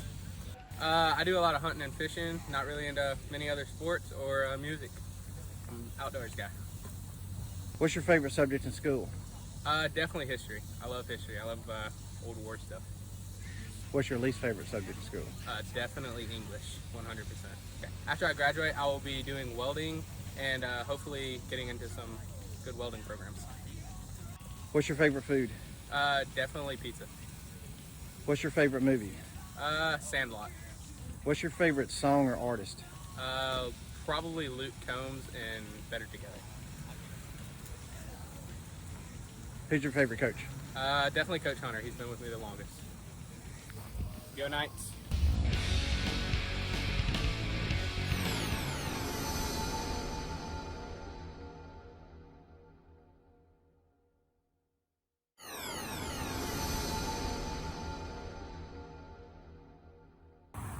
Christian Hessler, 74, Ezekiel Academy.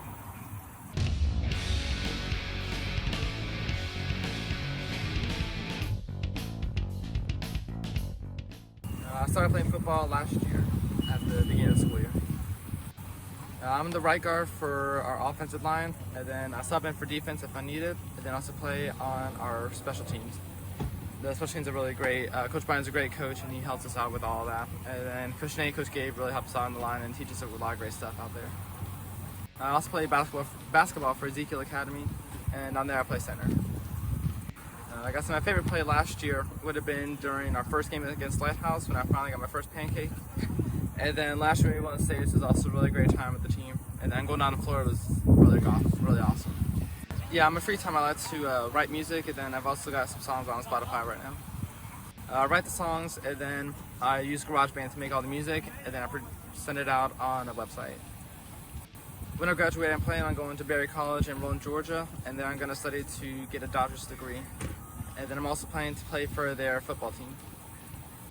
On the line last year, what we'd break down on was Big Nasties. So now what I do to my homeschool class is I tell them to call me Big Nasty 74. What's your favorite food? Pizza. What's your favorite movie? Bill and Ted's Excellent Adventure. What's your favorite music or artist? Bon Jovi. Who's your favorite coach? Coach Nate.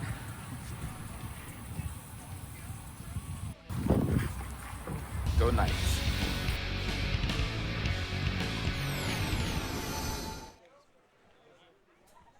And those were our senior spotlights for this week and for the whole season, rather.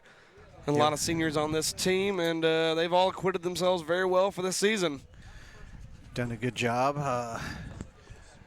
We'll probably pick up a couple more guys during basketball season, get their senior spotlight. We tried to squeeze everybody in that we could there. But so far, this one making out to be another good game. Yeah, Ezekiel's had some good, tough games the past 3 weeks. Yeah, it's been 3 games back-to-back to back where you play the defending national champions in the Evangel Christian Lightning. You know, you're able to go out there and beat them. Then you play the one team that really dominated you in the regular season, and the Freedom Cowboys lose a close one there, and now you're playing another undefeated state champ. We'll see if we Grace Baptist rather. Go over here and take a look at some of the highlights. Yeah, it's been an exciting one so far. A lot of points scored in that first half. Corey Murphy started off the night's first play from scrimmage. Took that one all the way to the house. About a 60-yard run. Corey Murphy starting off this game well and trying to rewrite history books. We'll have 2 more quarters of football to do so. Ezekiel Knight's touchdown. And it looked like early on the Knights were going to start to run away with it. Conference and Mr. Putting up Football 2 touchdowns. Ezekiel Knights Grace Baptist really kind of struggling on both offense and defense. Couldn't really slow down the Knights. Possession, and now they're going to walk it down to the other end to kick the extra point. But let's get to the next one here. I do have to give credit to Earl Baumgartner running commentary and kind of the behind-the-scenes thing at the same time. The receiver has Brendan Tomey ahead of him blocking. This was the second touchdown for the Knights. Maddie Spackman becoming quite familiar with both end zones of this Pete Edwards field.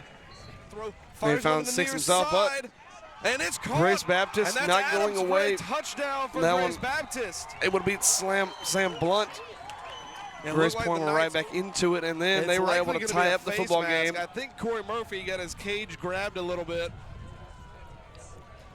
And that ball should be staying in the hands of the chance. This one, snap comes. Leaves with the throw, fires still a to the high-flying end zone. offense. Maddie Spackman goes up and just absolutely mosses Maddie Spackman Brock goes Parsons up over the Parsons top. on that play. Long matchup, And one-on-one the to Knights were again rolling. This one, though, the real controversial one. Let's see the touchdown pass to Pierce Smith, who should have been an ineligible receiver. It was 3 linemen up there, and he was one of them, and he took the and a flag comes in, probably ball into the end zone. Corey Murphy, though, quickly scored on the kickoff. Got called for a personal foul of taunting, or I guess a unsportsmanlike conduct call. And then the Knights would miss the extra point after that. So the Knights lead 29-24. 24 minutes left of football in this Ezekiel Knights season. A lot of those seniors out there playing their last 24 minutes dressed out for the red and white of Ezekiel. You know they're going to want to go out there and try and finish this season with a win. Quite a few people making comments or chatting on YouTube. I know Hunter Bowden's in there somewhere. Yeah, we got Hunter Bowden, defensive coach who could not make the trip down. Hate he didn't make it down, but he had some important business to attend to. He did. So he'll keep the chat going, I'm sure. Love to hear his comments and anybody else's comments. Cheer for a player, team you might be watching. You may be watching the game after on the recording. You're watching live now, but we do put up a high-definition version. Try to get it uploaded by the next day so you can watch it then. Yep, usually that'll be on a Saturday, but today it'll be on a Tuesday. Knights get set to kick this one away. Grace Baptist will receive this kickoff to open the second half. It's Mac Mills back there for the Knights to kick this one away. And he's going to squib this one underneath. He's going to get fielded right around the 35 and covered up.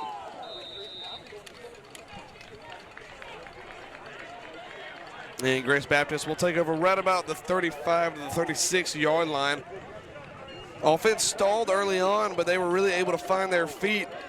Rotating quarterbacks between Thompson and Long. Thompson a little bit of a limp, it seems, going out there on the field.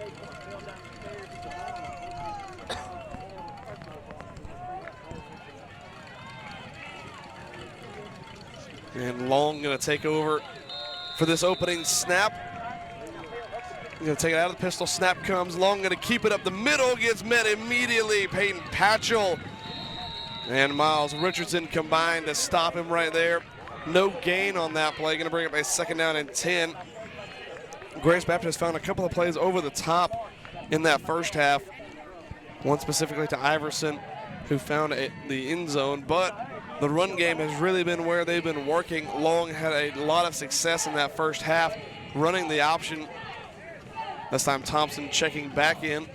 Has his favorite target in Long lined up on this near side. And his continuing counterpart Elijah Ward steps across the field to meet him. Snap comes, drops back, looks to throw. It's going to be a screen pass underneath. Good block on the inside there. Has a little bit of space, but the senior Elijah Ward wraps up after a gain of about 6. Tyler Parrott come out of the backfield on that reception on about a 5-yard gain. Good open field tackle by Elijah Ward, who's had his name in this game quite a lot so far. 3rd down and 5 to go. The first down marker right near the 46. Grace trying not to go 3 and out here early. Favorite target Long lineup on the line of scrimmage this time.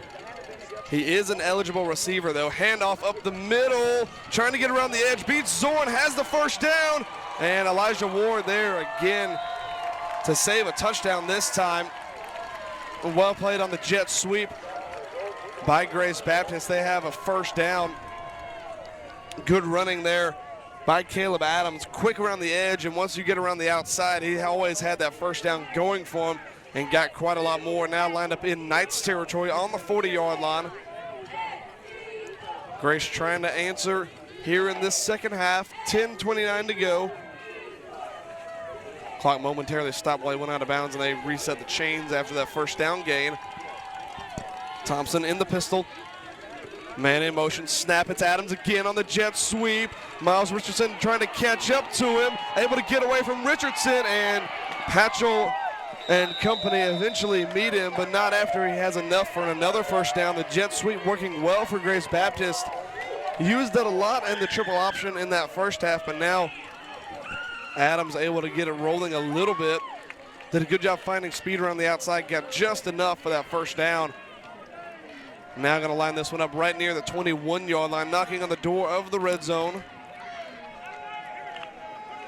Doing a good job nullifying this quick rush from the Knights. Once you get the ball out of the backfield quickly and you have Knights rushing into the backfield, you have a lot more space to run into, especially in 8-man football.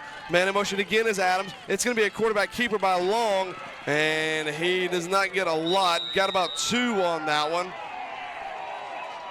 And they're trying to call for a late hit, but nothing really seeming there. It just seems like good football to me.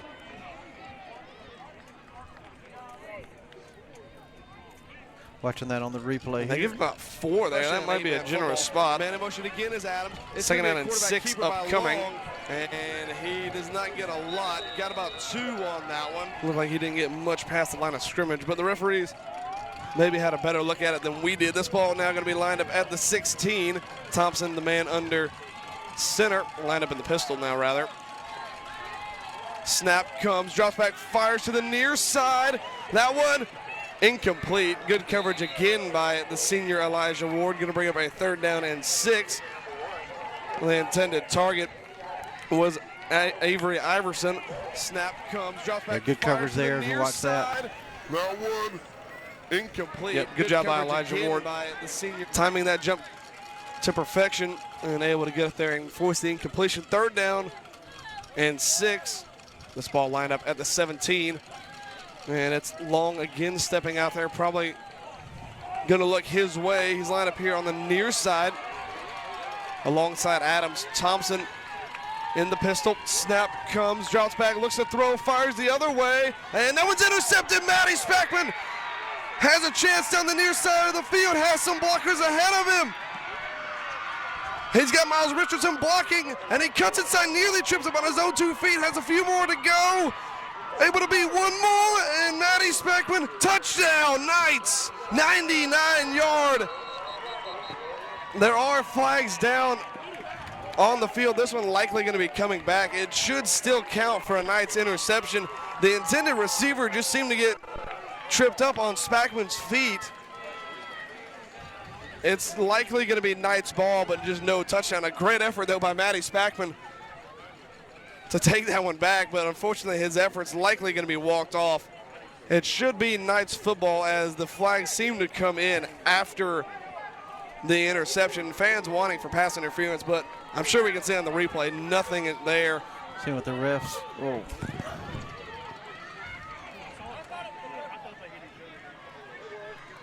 Really, that play just kind of seemed the same way that Elijah Ward and Avery Iverson's feet got entangled on the touchdown for Grace Point. It kind of seemed the same way there, except this time it was Matty Spackman, the man who was able to come down with it.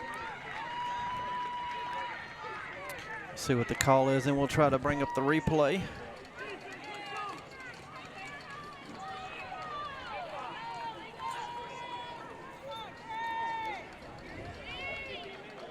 Head official, we'll see what he says. That's going to be a block in the back against the Knights. That's still going to be Knights football. We'll watch it again on the replay. The thing with pass interference is usually you'll see a push-off is the most common thing called. Matty Spackman didn't seem to have his hands on the receiver at all. We'll watch it after we get this first play from the Knights. Able to get a turnover on the opening drive of Grace Baptist. Brendan Tormey, the lone receiver to the near side. Snap comes. It's going to be a pitch to the outside brought down by Corey Murphy. Not a lot of room to work. Trying to push the pile forward, and a great effort by the Knights front. And they have about 7 on that first down. Great push and a great effort by the Knights up front, just showing their physical strength. Looking back at that interception. Yeah, watch it again. Ball thrown to the outside and just a trip. Nothing there at all. We'll see Spackman almost get tripped up as well right there.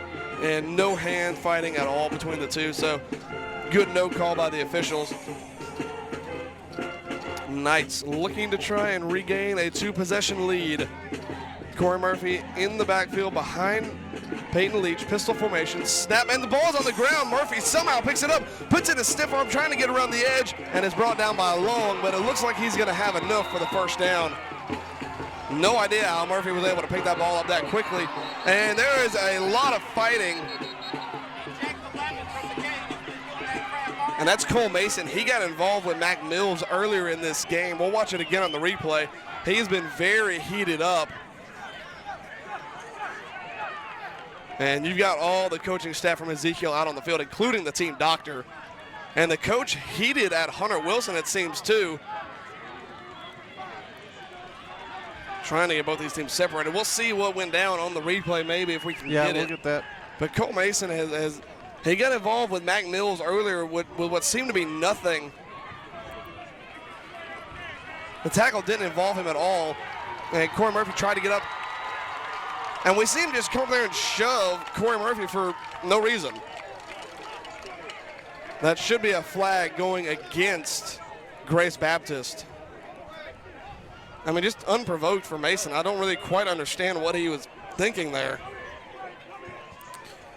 Referee's trying to sort it out. And the head coach is stepping out into the field, trying to talk this one over. Handshake initiated by Hunter Wilson.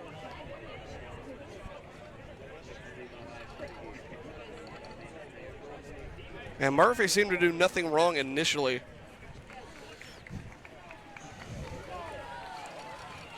And they're going to talk this one over. And they're going to try and get the replay here.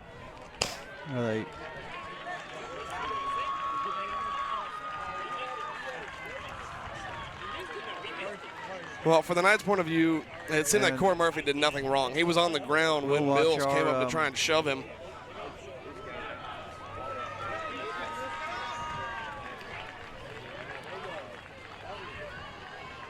The referee's going to discuss this one over. We'll take a look at it from another vantage point. Yeah, Murphy went down without incident, just got tackled. A good open field tackle by Long.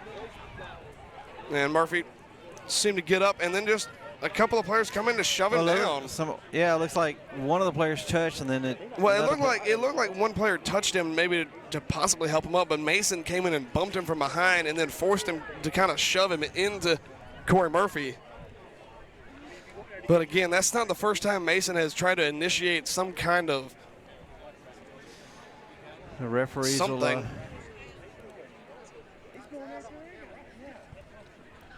And talking this one over with the head coaches, the head referee, of course, looking at the replay.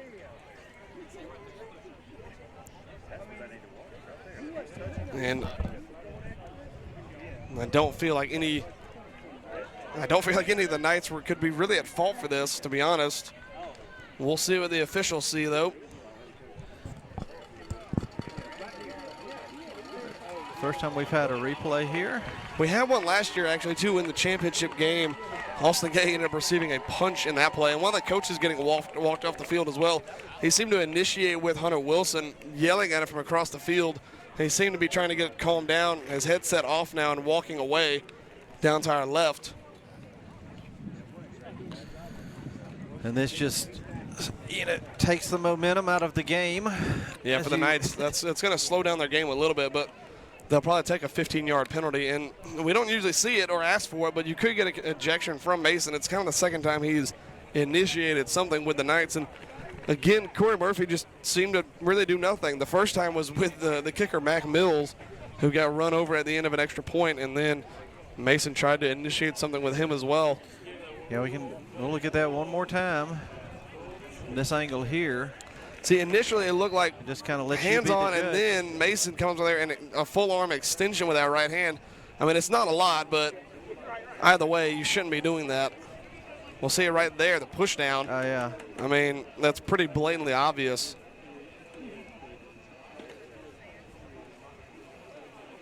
Again, it's not a lot, but it's definitely uncalled for.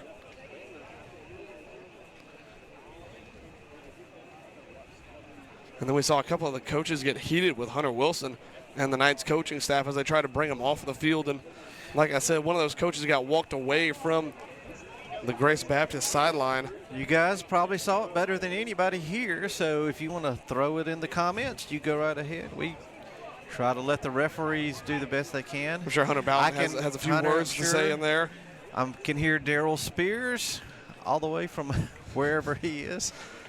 And, of course, this is a last game for a lot of these seniors, so a lot of emotion out there for a lot of these guys, but that does not exactly make it appropriate to initiate any kind of incident after a play.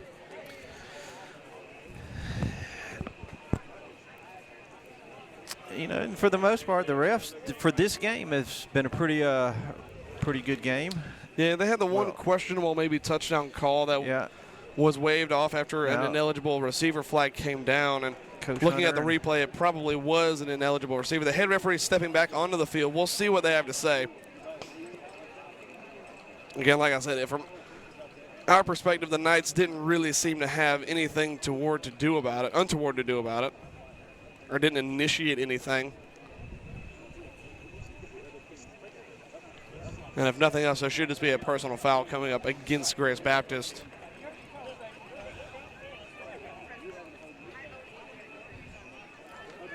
Referee's lengthy discussion with all the other officials and the head coaches.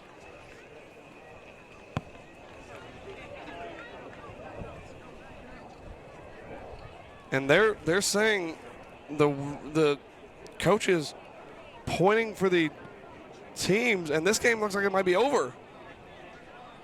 This game is over. Your game? Wow. Well, the Ezekiel Knights will win it, and Grace Baptist, after an excellent season, don't exactly paint themselves with any kind of glory here. Well, this game is going to end. This is very unusual.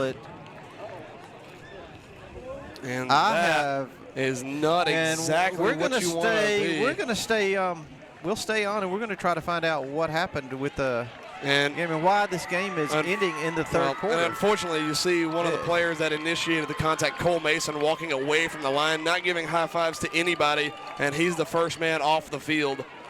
That is not the way to, and he flipped off somebody in the corner over there. Holy cow. So we are. Wow, that is a lot of contra. That is not the way you want to end your senior season. You've got a good football game going on here. And I mean, it was a competitive game. That's the thing. We could have had a fantastic end of the season, but wow. I have not ever seen a game in the third quarter. Most of the like Grace Baptist this, players just are Pierce Smith walking over, giving a handshake to every Knights player. So good for him. That's a good show of sportsmanship. And this game really proceeded without incident, except for the one time that Mason and Mills, after colliding together, Mason tried to give words with the Ezekiel kicker Mac Mills, and then at the end of this game, Corey Murphy was shoved down with about 7 minutes and 20 seconds to go in the third quarter. And after talking it over with the coaches, this game has been ended. The Knights, I suppose, will win it 29-24 in what is the last game of the season, but also probably the craziest ending we've ever seen on BP1 Sports. And we're gonna stay here for a little bit and see if we can find out exactly what prompted. We'll see if we can maybe get an interview with Coach Hunter Wilson, but it didn't really seem anything untoward. No punches were thrown. No. You know, likely no ejections were called. From the most part, it should just be an unnecessary roughness at the end of a play. But like I said, for Grace Baptist, that is a very unfortunate way to end what could have been a fantastic season. Winning a state championship, of course, but ending a little bit in disgrace of this game. It's only a consolation game, but that's a rough one to walk away from if you're Grace Baptist. And the Knights will finish their season with this consolation game win and a state championship ring. We're going to hang on here for a few minutes and see if we can't get head coach Hunter Wilson up here to the stands and maybe talk us over a little bit of what happened here. Usually there's some confusion with officials because we have no referee mics, but I think even if we had a mic, we would still have some confusion. And Coach Wilson's talking it over with the fans on their side of the field as Grace Baptist comes off with a very good season. I mean, they've got a championship. They made it here, and yeah, man, a very good team. Of course, and they're missing one of their key players. So missing a starting quarterback, but like I said, again, this game was very tight coming down the stretch, and just maybe some. Maybe just heat of the moment kind of things to do involved in a football game. But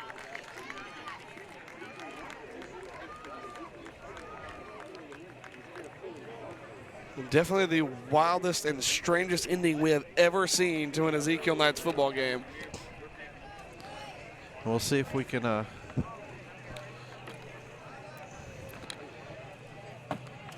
Coach Hunter Wilson and Coach Drakowski, I believe, walking across the field.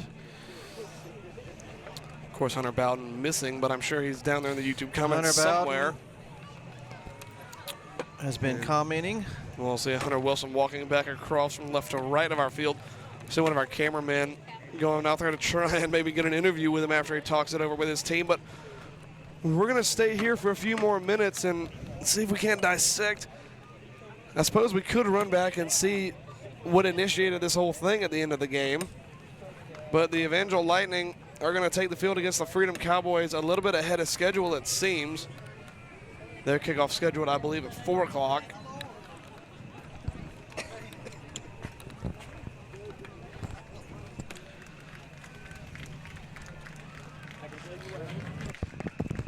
Yeah, you're just, we're hanging in here as some very strange events have taken place. We'll bring back the incident that caused everything.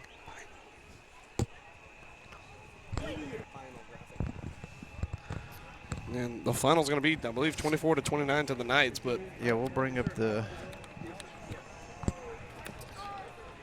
We'll see the final there. Maybe watch it again just to see if we can. And here's what started it all. Yeah, a pretty untoward run from Corey Murphy. Ran for a first down for the Knights. Not exactly something we haven't seen before. And a good open field tackle by one of the better players for Grace Baptist on the day, Long. And then here was the contact that initiated everything. A shove, you know, it wasn't a lot in it, but definitely a shove from Cole Mason, who had an incident earlier with Mac Mills, the Ezekiel Knights kicker, and That led to a lengthy discussion with the referees. They looked over the replay a couple of times, and then after that, once the referees went and talked it over with the head coaches, the Grace Baptist head coaches said to their team, we're walking off the field. So I don't know if that was a consensus decision or if that was a coach's decision or what, but the wildest ending to an Ezekiel Knights football game I think we have ever seen. Yeah, we can. I think we'll go up there. Knights talking it over. Of course, had a fantastic season themselves. Ends in a very strange manner. Okay, we can hold on. But Knights going to claim their second state championship ring. Beat Evangel twice this year, and Evangel now going to go play for a national championship. So, and I know, Coach, we're waiting. Coach Hunters, I think, will give us a little bit of an interview and insight to what happened.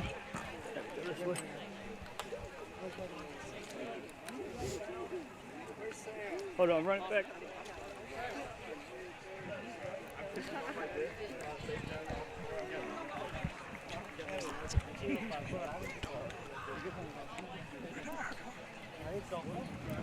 Where you want me at? And if you're just joining us and expecting to watch an Ezekiel football game, unfortunately, you're a little bit too late. Okay. This game will be, of course, put up on YouTube in its HD version. So yeah, you'll got the live stream here. Hunter Wilson's going to come up and join us here in a few minutes and maybe give us some insight to what happened there at the end of the game. Of course. You look on the field now and you see Freedom Cowboys getting ready to take on Evangel Lightning for the Division I championship. Yeah, that was the most bizarre event I think I've ever seen in 8-man football, and there have been some weird ones. We're done after this, so y'all are all good. I think I might take you upstairs if you're good. Thank y'all. Go good luck. And we're just going to wait on an interview with Coach Hunter Wilson.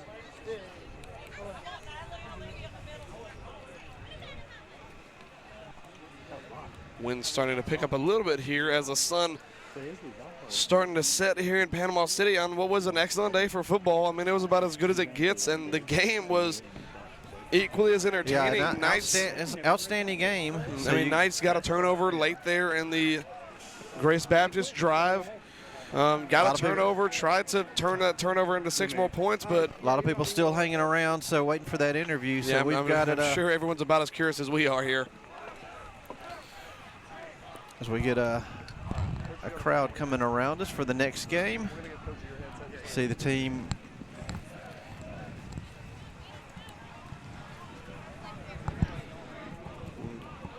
Of course, this being the final game of the season, Coach Wilson going to give his team a little bit of a talk to, as that one ends in a very odd way. But we didn't even get to say, full credit to that coaching staff that brought a team that was 2-2 initially. Yeah, no doubt. To beat Evangel twice, one of those for a state championship, and they claimed their second ring in 2 years. And then, of course, getting the invite here to the national championship. Here's Hunter Wilson coming up at the moment. And here is actually that. See if I can bring the coaching staff in.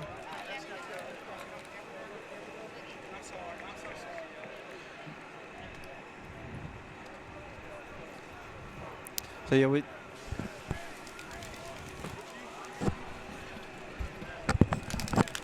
all right, we've got Coach Hunter Wilson here. Coach, I guess everybody's wondering tell us what prompted anything. Just tell us the events at the end of the game there.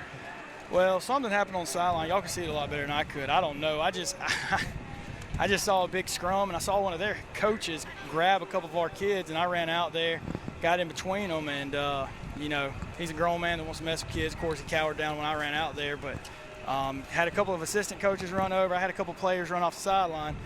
Well, Coach Ateka and myself, we said, hey, if they're going to start ejecting everybody for a little, it was a football play. They threw that coach out that came and touched one of our kids, and I was content with that. Well, then he comes out there and says, hey, we're going to throw 42 and 34 out for you, which that's one of our starting linebackers and a starting he started at tight end. He's been playing a lot, Wesley Spear. They threw them out for leaving the sideline. Then they threw Corey Murphy, Peyton Leach, Brennan Tormey, and Peyton Patchell out as well. So they threw basically all of your seniors out of the game for having nothing to do with what initiated the problem. You know, they claimed all 4 of those guys threw a punch, and I said, well, now, hey, Murphy was on the bottom of the pile. He said, hey, I got video review, 7 threw a punch. I said, okay. I saw, you know, I'm right, Coach, we got a video right here. Take a look at it. Well, I'll take your word for it. Did Peyton Leach throw a punch? Not that I saw. And then we'll pull up the review. You can see it on the screen here. It was tough to tell. I mean, it's football. We just figured the game would go on. There would be a 15-yard penalty. Well, Coach Ateka, you know, he made a big move there because they threw our 6 players out, and he stopped the ref and said, "We're out of here." And I said, you know what? I'm with you. Now we're lucky because I checked with the refs to see who got thrown out from them, and they only had 2 players get ejected. And I imagine it was 11 and probably the number 5, I would suppose. 50. 11 and 50. So we were fortunate because we were about to lose 5 starters. They were going to lose 2, but those you know, 5 of those 5, a couple of them had been a big contributor. So Coach Tagan, you may have seen us standing out on the sideline together, and we said, hey, listen. If they come out and try to throw a bunch of kids out and stuff, that's not what this is about. This is about, you know, the seniors and stuff like that. If they start throwing a bunch of kids out, let's shake hands, go to the house, and just call it a no contest. Now, the tricky part for me is I've got to figure out how to input stats in a no contest. But, you know, I personally, I think that was the best thing to do. The refs refused to control it. 11 was over on the sideline earlier, running his mouth. He's been talking the whole game. And the refs just refused. Well, we saw an incident with him and Mac Mills earlier in the game as well on the extra point. He came up and had words with your starting kicker over what seemed to be nothing. It was an extra point kick. It seemed fine, and he wanted to have words with him then. So it seemed like he liked to start a lot of the contact, but and again, he kind of started this one as well. We saw Corey Murphy on the ground. He got shoved a few times, and we saw a couple of his senior teammates step in there and try and defend your man on the ground, but we didn't see many punches thrown or anything like that. Well, from our point of view. There's been plenty of reviews. We've had a lot of camera angles, and I'm sure you'll go back and watch it, and the crowd at home's watching. But so moving on, you've had a good season. It's been I mean, I know you don't. The win, the loss the other night, I know was a tough one, but you still got to be happy with these guys in the season. Yeah, 8-3 officially is what we'll end up being. You know, I thought we had a good chance at this one, but at the end of the day, I just with all the kids they took out and stuff. I mean, you're doing this tournament for the seniors. And when they throw the seniors out, we have a senior injured and stuff like that. You hate to see that, but overall, the senior group's meant a ton to Ezekiel. I've been with them since they were in 9th grade. That was my first year here. And, I mean, an 8-3 year, but capped off with a state championship. Got to beat our rivals, the Evangelite, twice. Listen, you can't – that's nothing to shake your head at. It was a roller coaster year. You know, we got down game, I think it was 3-4. I mean, at one point we were 2-2, and we came out and finished 8-2 with a state championship. Listen, there's nothing to hang your head on here. I hate that some poor officiating. I mean, and listen, the season's over, so I can say it now. We've had poor officiating for 10, 11 games this year. Yeah, and we always look back to the Lighthouse game, a couple of controversial calls in there. And even in this one, we saw an ineligible receiver catch a touchdown, which they initially called but waved off after some type of discussion between the 2 officials. And when we looked back at it, and the number 5 was lined up on the line of scrimmage, 3 men in the offensive line, and then he went down and caught a touchdown, which obviously is not allowed. So, like you said, there's been some questionable officiating throughout this whole year, and it kind of culminated here tonight. Right. You know, I don't excuse – some of the kids deserve to be thrown out. Peyton Leach, you know, based on what they said, they were pretty clear with him and Tormey. Now, 7-22, I was watching 7-22. I'm not sure why they got thrown out. They'll send me clips from BP1, and quite frankly, what I teach these kids is it doesn't matter what we see on here. It doesn't matter. As we saw the other day, there was a clear interception and a clear fumble recovery. It doesn't matter. At the end of the day, it doesn't matter. And what I try to drive home to these kids, I know this isn't, you know, teaching moment, but what I try to drive home to these kids is it's not always going to go your way. You've got to fight through it. Got to stay in there and play the game. Yeah. Absolutely. And you know, I felt like we were doing a better job of that today. But unfortunately, the officials, the adults in the situation, took that for granted from our side and let it get out of control. And, I mean, as you saw, an adult on their side couldn't handle his emotion. I mean, you see him, you just wonder, you know, the bald head, big muscles. There may be something else in that may have contributed to that. But, I hate that. But Coach Take at Grace, I respect a lot because I felt like that was a big thing to do in his situation. And, it hurts. I'll be honest, as a head coach, it's something you don't think about. But I just took, a quarter and a half of football away from some seniors that. Well, and Corey Murphy was on the verge of breaking a single season, a career touchdown record as well. That's held by Noble Sefton. So Noble will hang on to that record for the foreseeable future. But like you said, you got a lot of seniors out there who aren't going to get a finish off their season with a good handshake and a good end, really. I mean, obviously, like you said, you've won state championship now for 2 years in a row, able to defend it against a rival in Evangel Lightning. But I think the thing that hurts more is, like you said, just not able to get these guys back out there for one and a half more quarters of football. Right, yeah. I mean, it's tough. I hate it, but, I will agree with Coach Take. The officials weren't going to do anything. They just want to start throwing people out. And unfortunately, they threw, 3 times as many of my players out as their players. And it didn't really make much sense to me. I didn't pull the trigger on it, but I did agree to it. I thought that was the responsible thing to do as a consolation game. There's no reason to put kids in more risk and more danger. And I'm going to have a lot of parents that are mad that I said, hey, let's just squash it. But, I felt like that was the reasonable thing to do in that situation. And again, Laguna Beach Resort did a great job. NHSA tournament did a great job. But I just think I'm not one to do this publicly or on the record or anything, but I just think we've got to look at the officiating. The officiating calls that kids will be kids. That coach just came off the sideline really to defend his kids, but he took it a little too far, a lot too far. And, but the NHSA has to do better if they want to continue to get people down here of getting refs. I mean, I had one tell me point blank, Coach, I've just been at work all day. I really just want to get this over with. Well, I get it. Officiating is a hard, thankless job. Very thankless. And I understand that. But at the same time, this was some kid's last game. There's kids out there that'll never, and you need to treat it. You need to treat it with that respect instead of, hey, man, I've been at work. I'm tired. Don't talk to me. I mean, I had him tell me literally, don't talk to me about that. I've been at work all day. I said, well, you chose to come out here and do this. And so I really think we need to think about, what just happened to those kids. Now, granted, the refs did not, first and foremost, the refs didn't choose to cancel that game. The head coaches did. But that was a result of the decision they made. Well, and it's a lot of the time we do see that in football is the initiated contact doesn't usually get punished as much as the retaliation.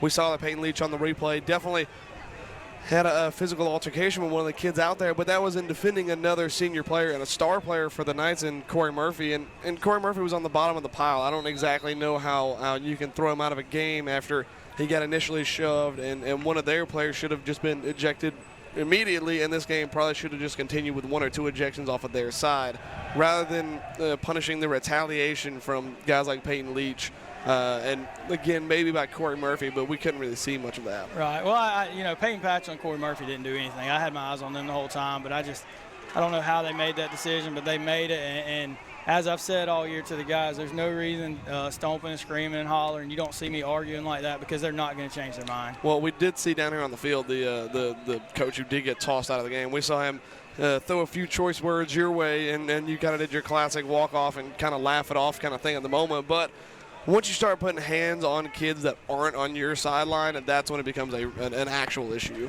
Yeah, if he would have acted on it, y'all have saw. I'd probably resorted back to my speed. I hope it's still there because he was mighty upset. But I think he just. I'm sure he'll go back and be embarrassed because Grace Baptist Academy they're a top of the line and I know that's not what they represent. Coach Take apologized to me for it. I mean, he did make some excuses about, he was just trying to defend our kids, but, cussing me out isn't defending your kids. But anyways, I know that that's not what Grace Baptist embodies, just like Ezekiel doesn't embody that kind of stuff. So it was just, tempers were flaring. You had two teams that were upset and mad at our situations. Everybody, you ask, even the tournament director down here said, Coach, I really thought this was going to be the championship game, and we're in the consolation game. So I do think that fed into some of the frustration, especially on their side. But Coach, we got your Coach Bowden's been watching in, and so he's giving you a shout out. Basically says I love Coach Wilson. So Lord. I know he's still he's been leading up the chat here up from, I guess maybe he's still in Nashville, but No, I know he's back. But I know you might want to give a shout out to all your coaches. I mean, those guys have done a great job all year. I mean, yeah. most of them don't have kids on the team. You guys are just doing it as volunteers. Absolutely, man. We thanks for the shout out, Coach Bowden. It's probably a good thing Coach Bowden wasn't here, because he'd have definitely been in the mix, and the kids love that. And you got to defend your kids, and that's why, that's pretty uncharacteristic of me to run across the field and jump in the middle of it. But you got to defend your kids, and that's something we missed this weekend. We definitely missed Coach Bowden a lot. Congratulations to him on his engagement. Coach Nathan did a great job. You noticed today we were able to move the ball a little better. He made some adjustments last night with the run game. I hate Corey didn't get his record, but he did have a pretty good game off the top of my head. Let's see, Coach Brian Drakowski, he's been a special teams coordinator for a while. His kid graduated 2 years ago, so it's special to have him. And those are really my 3 varsity assistants that have been with me the whole time. I want to shout Mr. Andy Patchell out. He's a physician's assistant, and he's a parent sits in the crowd, and your kid's playing, and he's on the field. It's kind of a relief. It helps a lot. Right. Absolutely. Oh, absolutely. He's been a godsend for Ezekiel. I don't know how we're going to replace him next year. He takes care of our guys, keeps them safe, and really helps them recover after games. We talked to him. We actually ran into him on the beach yesterday, and he said a lot of those guys were stiff as a board, couldn't really get out of bed, and then they go out the next day and end up, maybe on the verge of winning the consolation game 2 days after a very tough game with Freedom. So he obviously does a very good job with recovery for those guys and gets them back to health as good as he can. Right. BP1 Sports, y'all guys, man, I know everybody watching at home. I know my fiance at home, she's really appreciative of this, and all the other parents and friends. And, I've got a friend in California that logs on, and we really appreciate what you do. And then, having video evidence of some things that otherwise we wouldn't have video evidence of, because, this won't be the end of this incident. So having you guys and supporting us and having that available to us is a huge help. I've got some JV coaches. David Lawrence, John Applin, Ronnie Blunt, David Dingman, they all stepped in and really helped a lot. And then to the parents, we've got a lot of parents that make things happen at Ezekiel. I mean, you have everything from chain gang to concessions to gate to everything that all these parents step in and make make work, especially at home games. Right, so. Absolutely. It's a long season. I hate it ended like that. We should be in the fourth quarter right now, but we just felt like the safety of the kids, and you want to sit here and say, well, we could have made them act right, but I mean, at the end of the day, if the refs aren't going to do their job, the refs aren't going to officiate. What can we do? I'm not allowed to be out there between the lines. I've taught them and coached them better than that, but at the same time, they're not going to let people just take cheap shots on them, and Grace isn't going to either. I mean, if there's a lot of things. That's the thing about football, man. You rarely admit your side has a cheap shot, and I'm not going to say we did or didn't. I don't know. I haven't watched, but at the end of the day, football, is a physical sport. People are getting hit, people are getting ran over, and a lot of times something's viewed as dirty that's not. So, putting my 9th and 10th graders out there, I just didn't think was going to be good, especially when they had two seniors get ejected and I had 6. Yeah, so, I think that's the biggest thing. We talked about up here, after the shove, a little bit of an incident, you see a flag fly in, maybe just call a personal foul, 15-yard, late hit, and then move on with your game. But unfortunately, that didn't quite play out the way it should have. And like you said, having 6 all seniors ejected, one of them being your star running back and your quarterback, you feel like it's maybe a little bit of an unfair trade-off.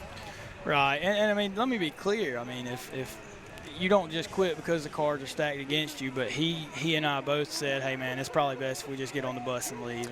And he's been in this a long time. I'm just a volunteer, so I lean on people like that with 30 years of coaching experience. When he said that, I just said, you know what, I agree. Took it to heart a little bit. Let's do the right thing here. And I'm going to catch some flack, and I'm okay with that. I can sleep at night knowing that all my kids are walking off healthy. Yeah, absolutely. Because in a game like that where the refs aren't going to control the game, I've got guys that are going into basketball, guys that have bright futures, and I would hate for a dirty chop block or another late hit. Yeah, so I hate it. I hate that's how the season ended. I was proud of the way the guys fought today. Yep, good job on getting the guys motivated to come back out to play. That's tough after coming 2 days after a tough loss like it was and coming out and playing. But you guys, I mean, some successful seasons, and you know, it's a well-built. The program is building, so you know, Ezekiel football has a lot to be proud of. Oh yeah, we're gonna go celebrate this season tomorrow. I'm gonna take a couple weeks, and then we're gonna get back into. I mean, I've got to order all the equipment for next year by the second week of December, so we go right back into it. All right, Coach. Thanks for coming up, join us, give us some insight on that, and congratulations on your season. Thank you so much. And that is just about going to do it. Yeah, a wild ending there to I guess a consolation game ending in the third quarter. I believe officially it ended in a no contest, I want to say. So everybody, you know, everybody can go back, and we've got all the video. You can kind of be the judge of what happened. But regardless, Ezekiel Knights finished with a very good season. And I would like to thank our crew. Got Benjamin Baumgartner, who's been doing play-by-play and announcing and managed to keep his voice for today. It's been a rough one today. If I sound more nasally than I have before, I apologize.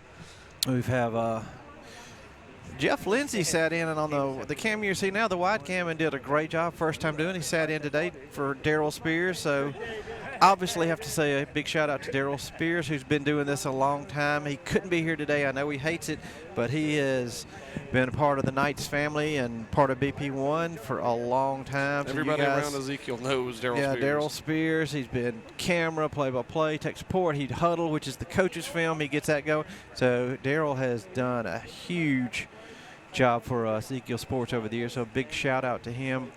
Got Brock Baumgartner, who's been on the our Zoom cam, tight cam, usually our second cam we go to.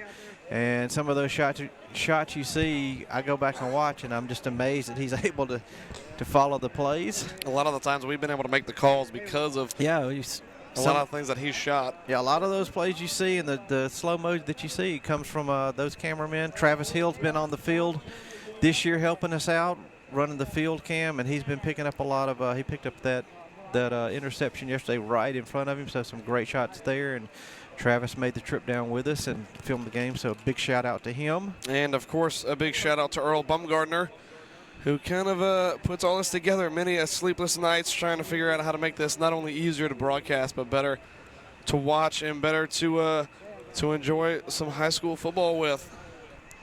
So with that, guys, this is our final broadcast of Ezekiel football for this season. We're going to get ready for some basketball. A lot of basketball games coming up, so be sure you subscribe to our YouTube channel, and you'll be able to see some Ezekiel basketball. We're going to do as many as we can. It is a long schedule, 40 games, I believe. I think a few of them have already been played, but a lot of these football guys will now move over to basketball.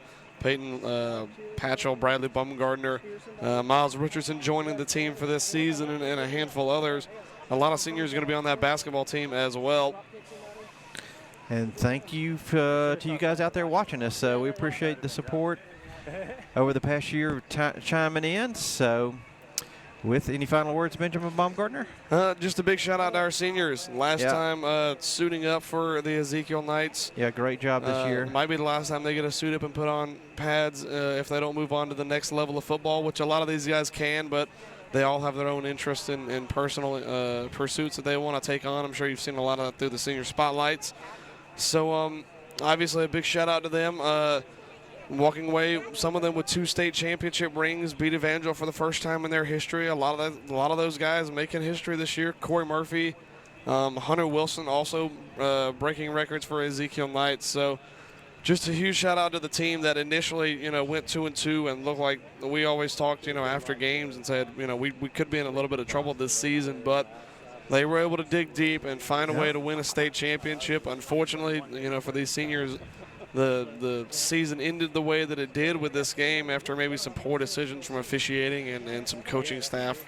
And there's that's a one final shot of the team over there across the field.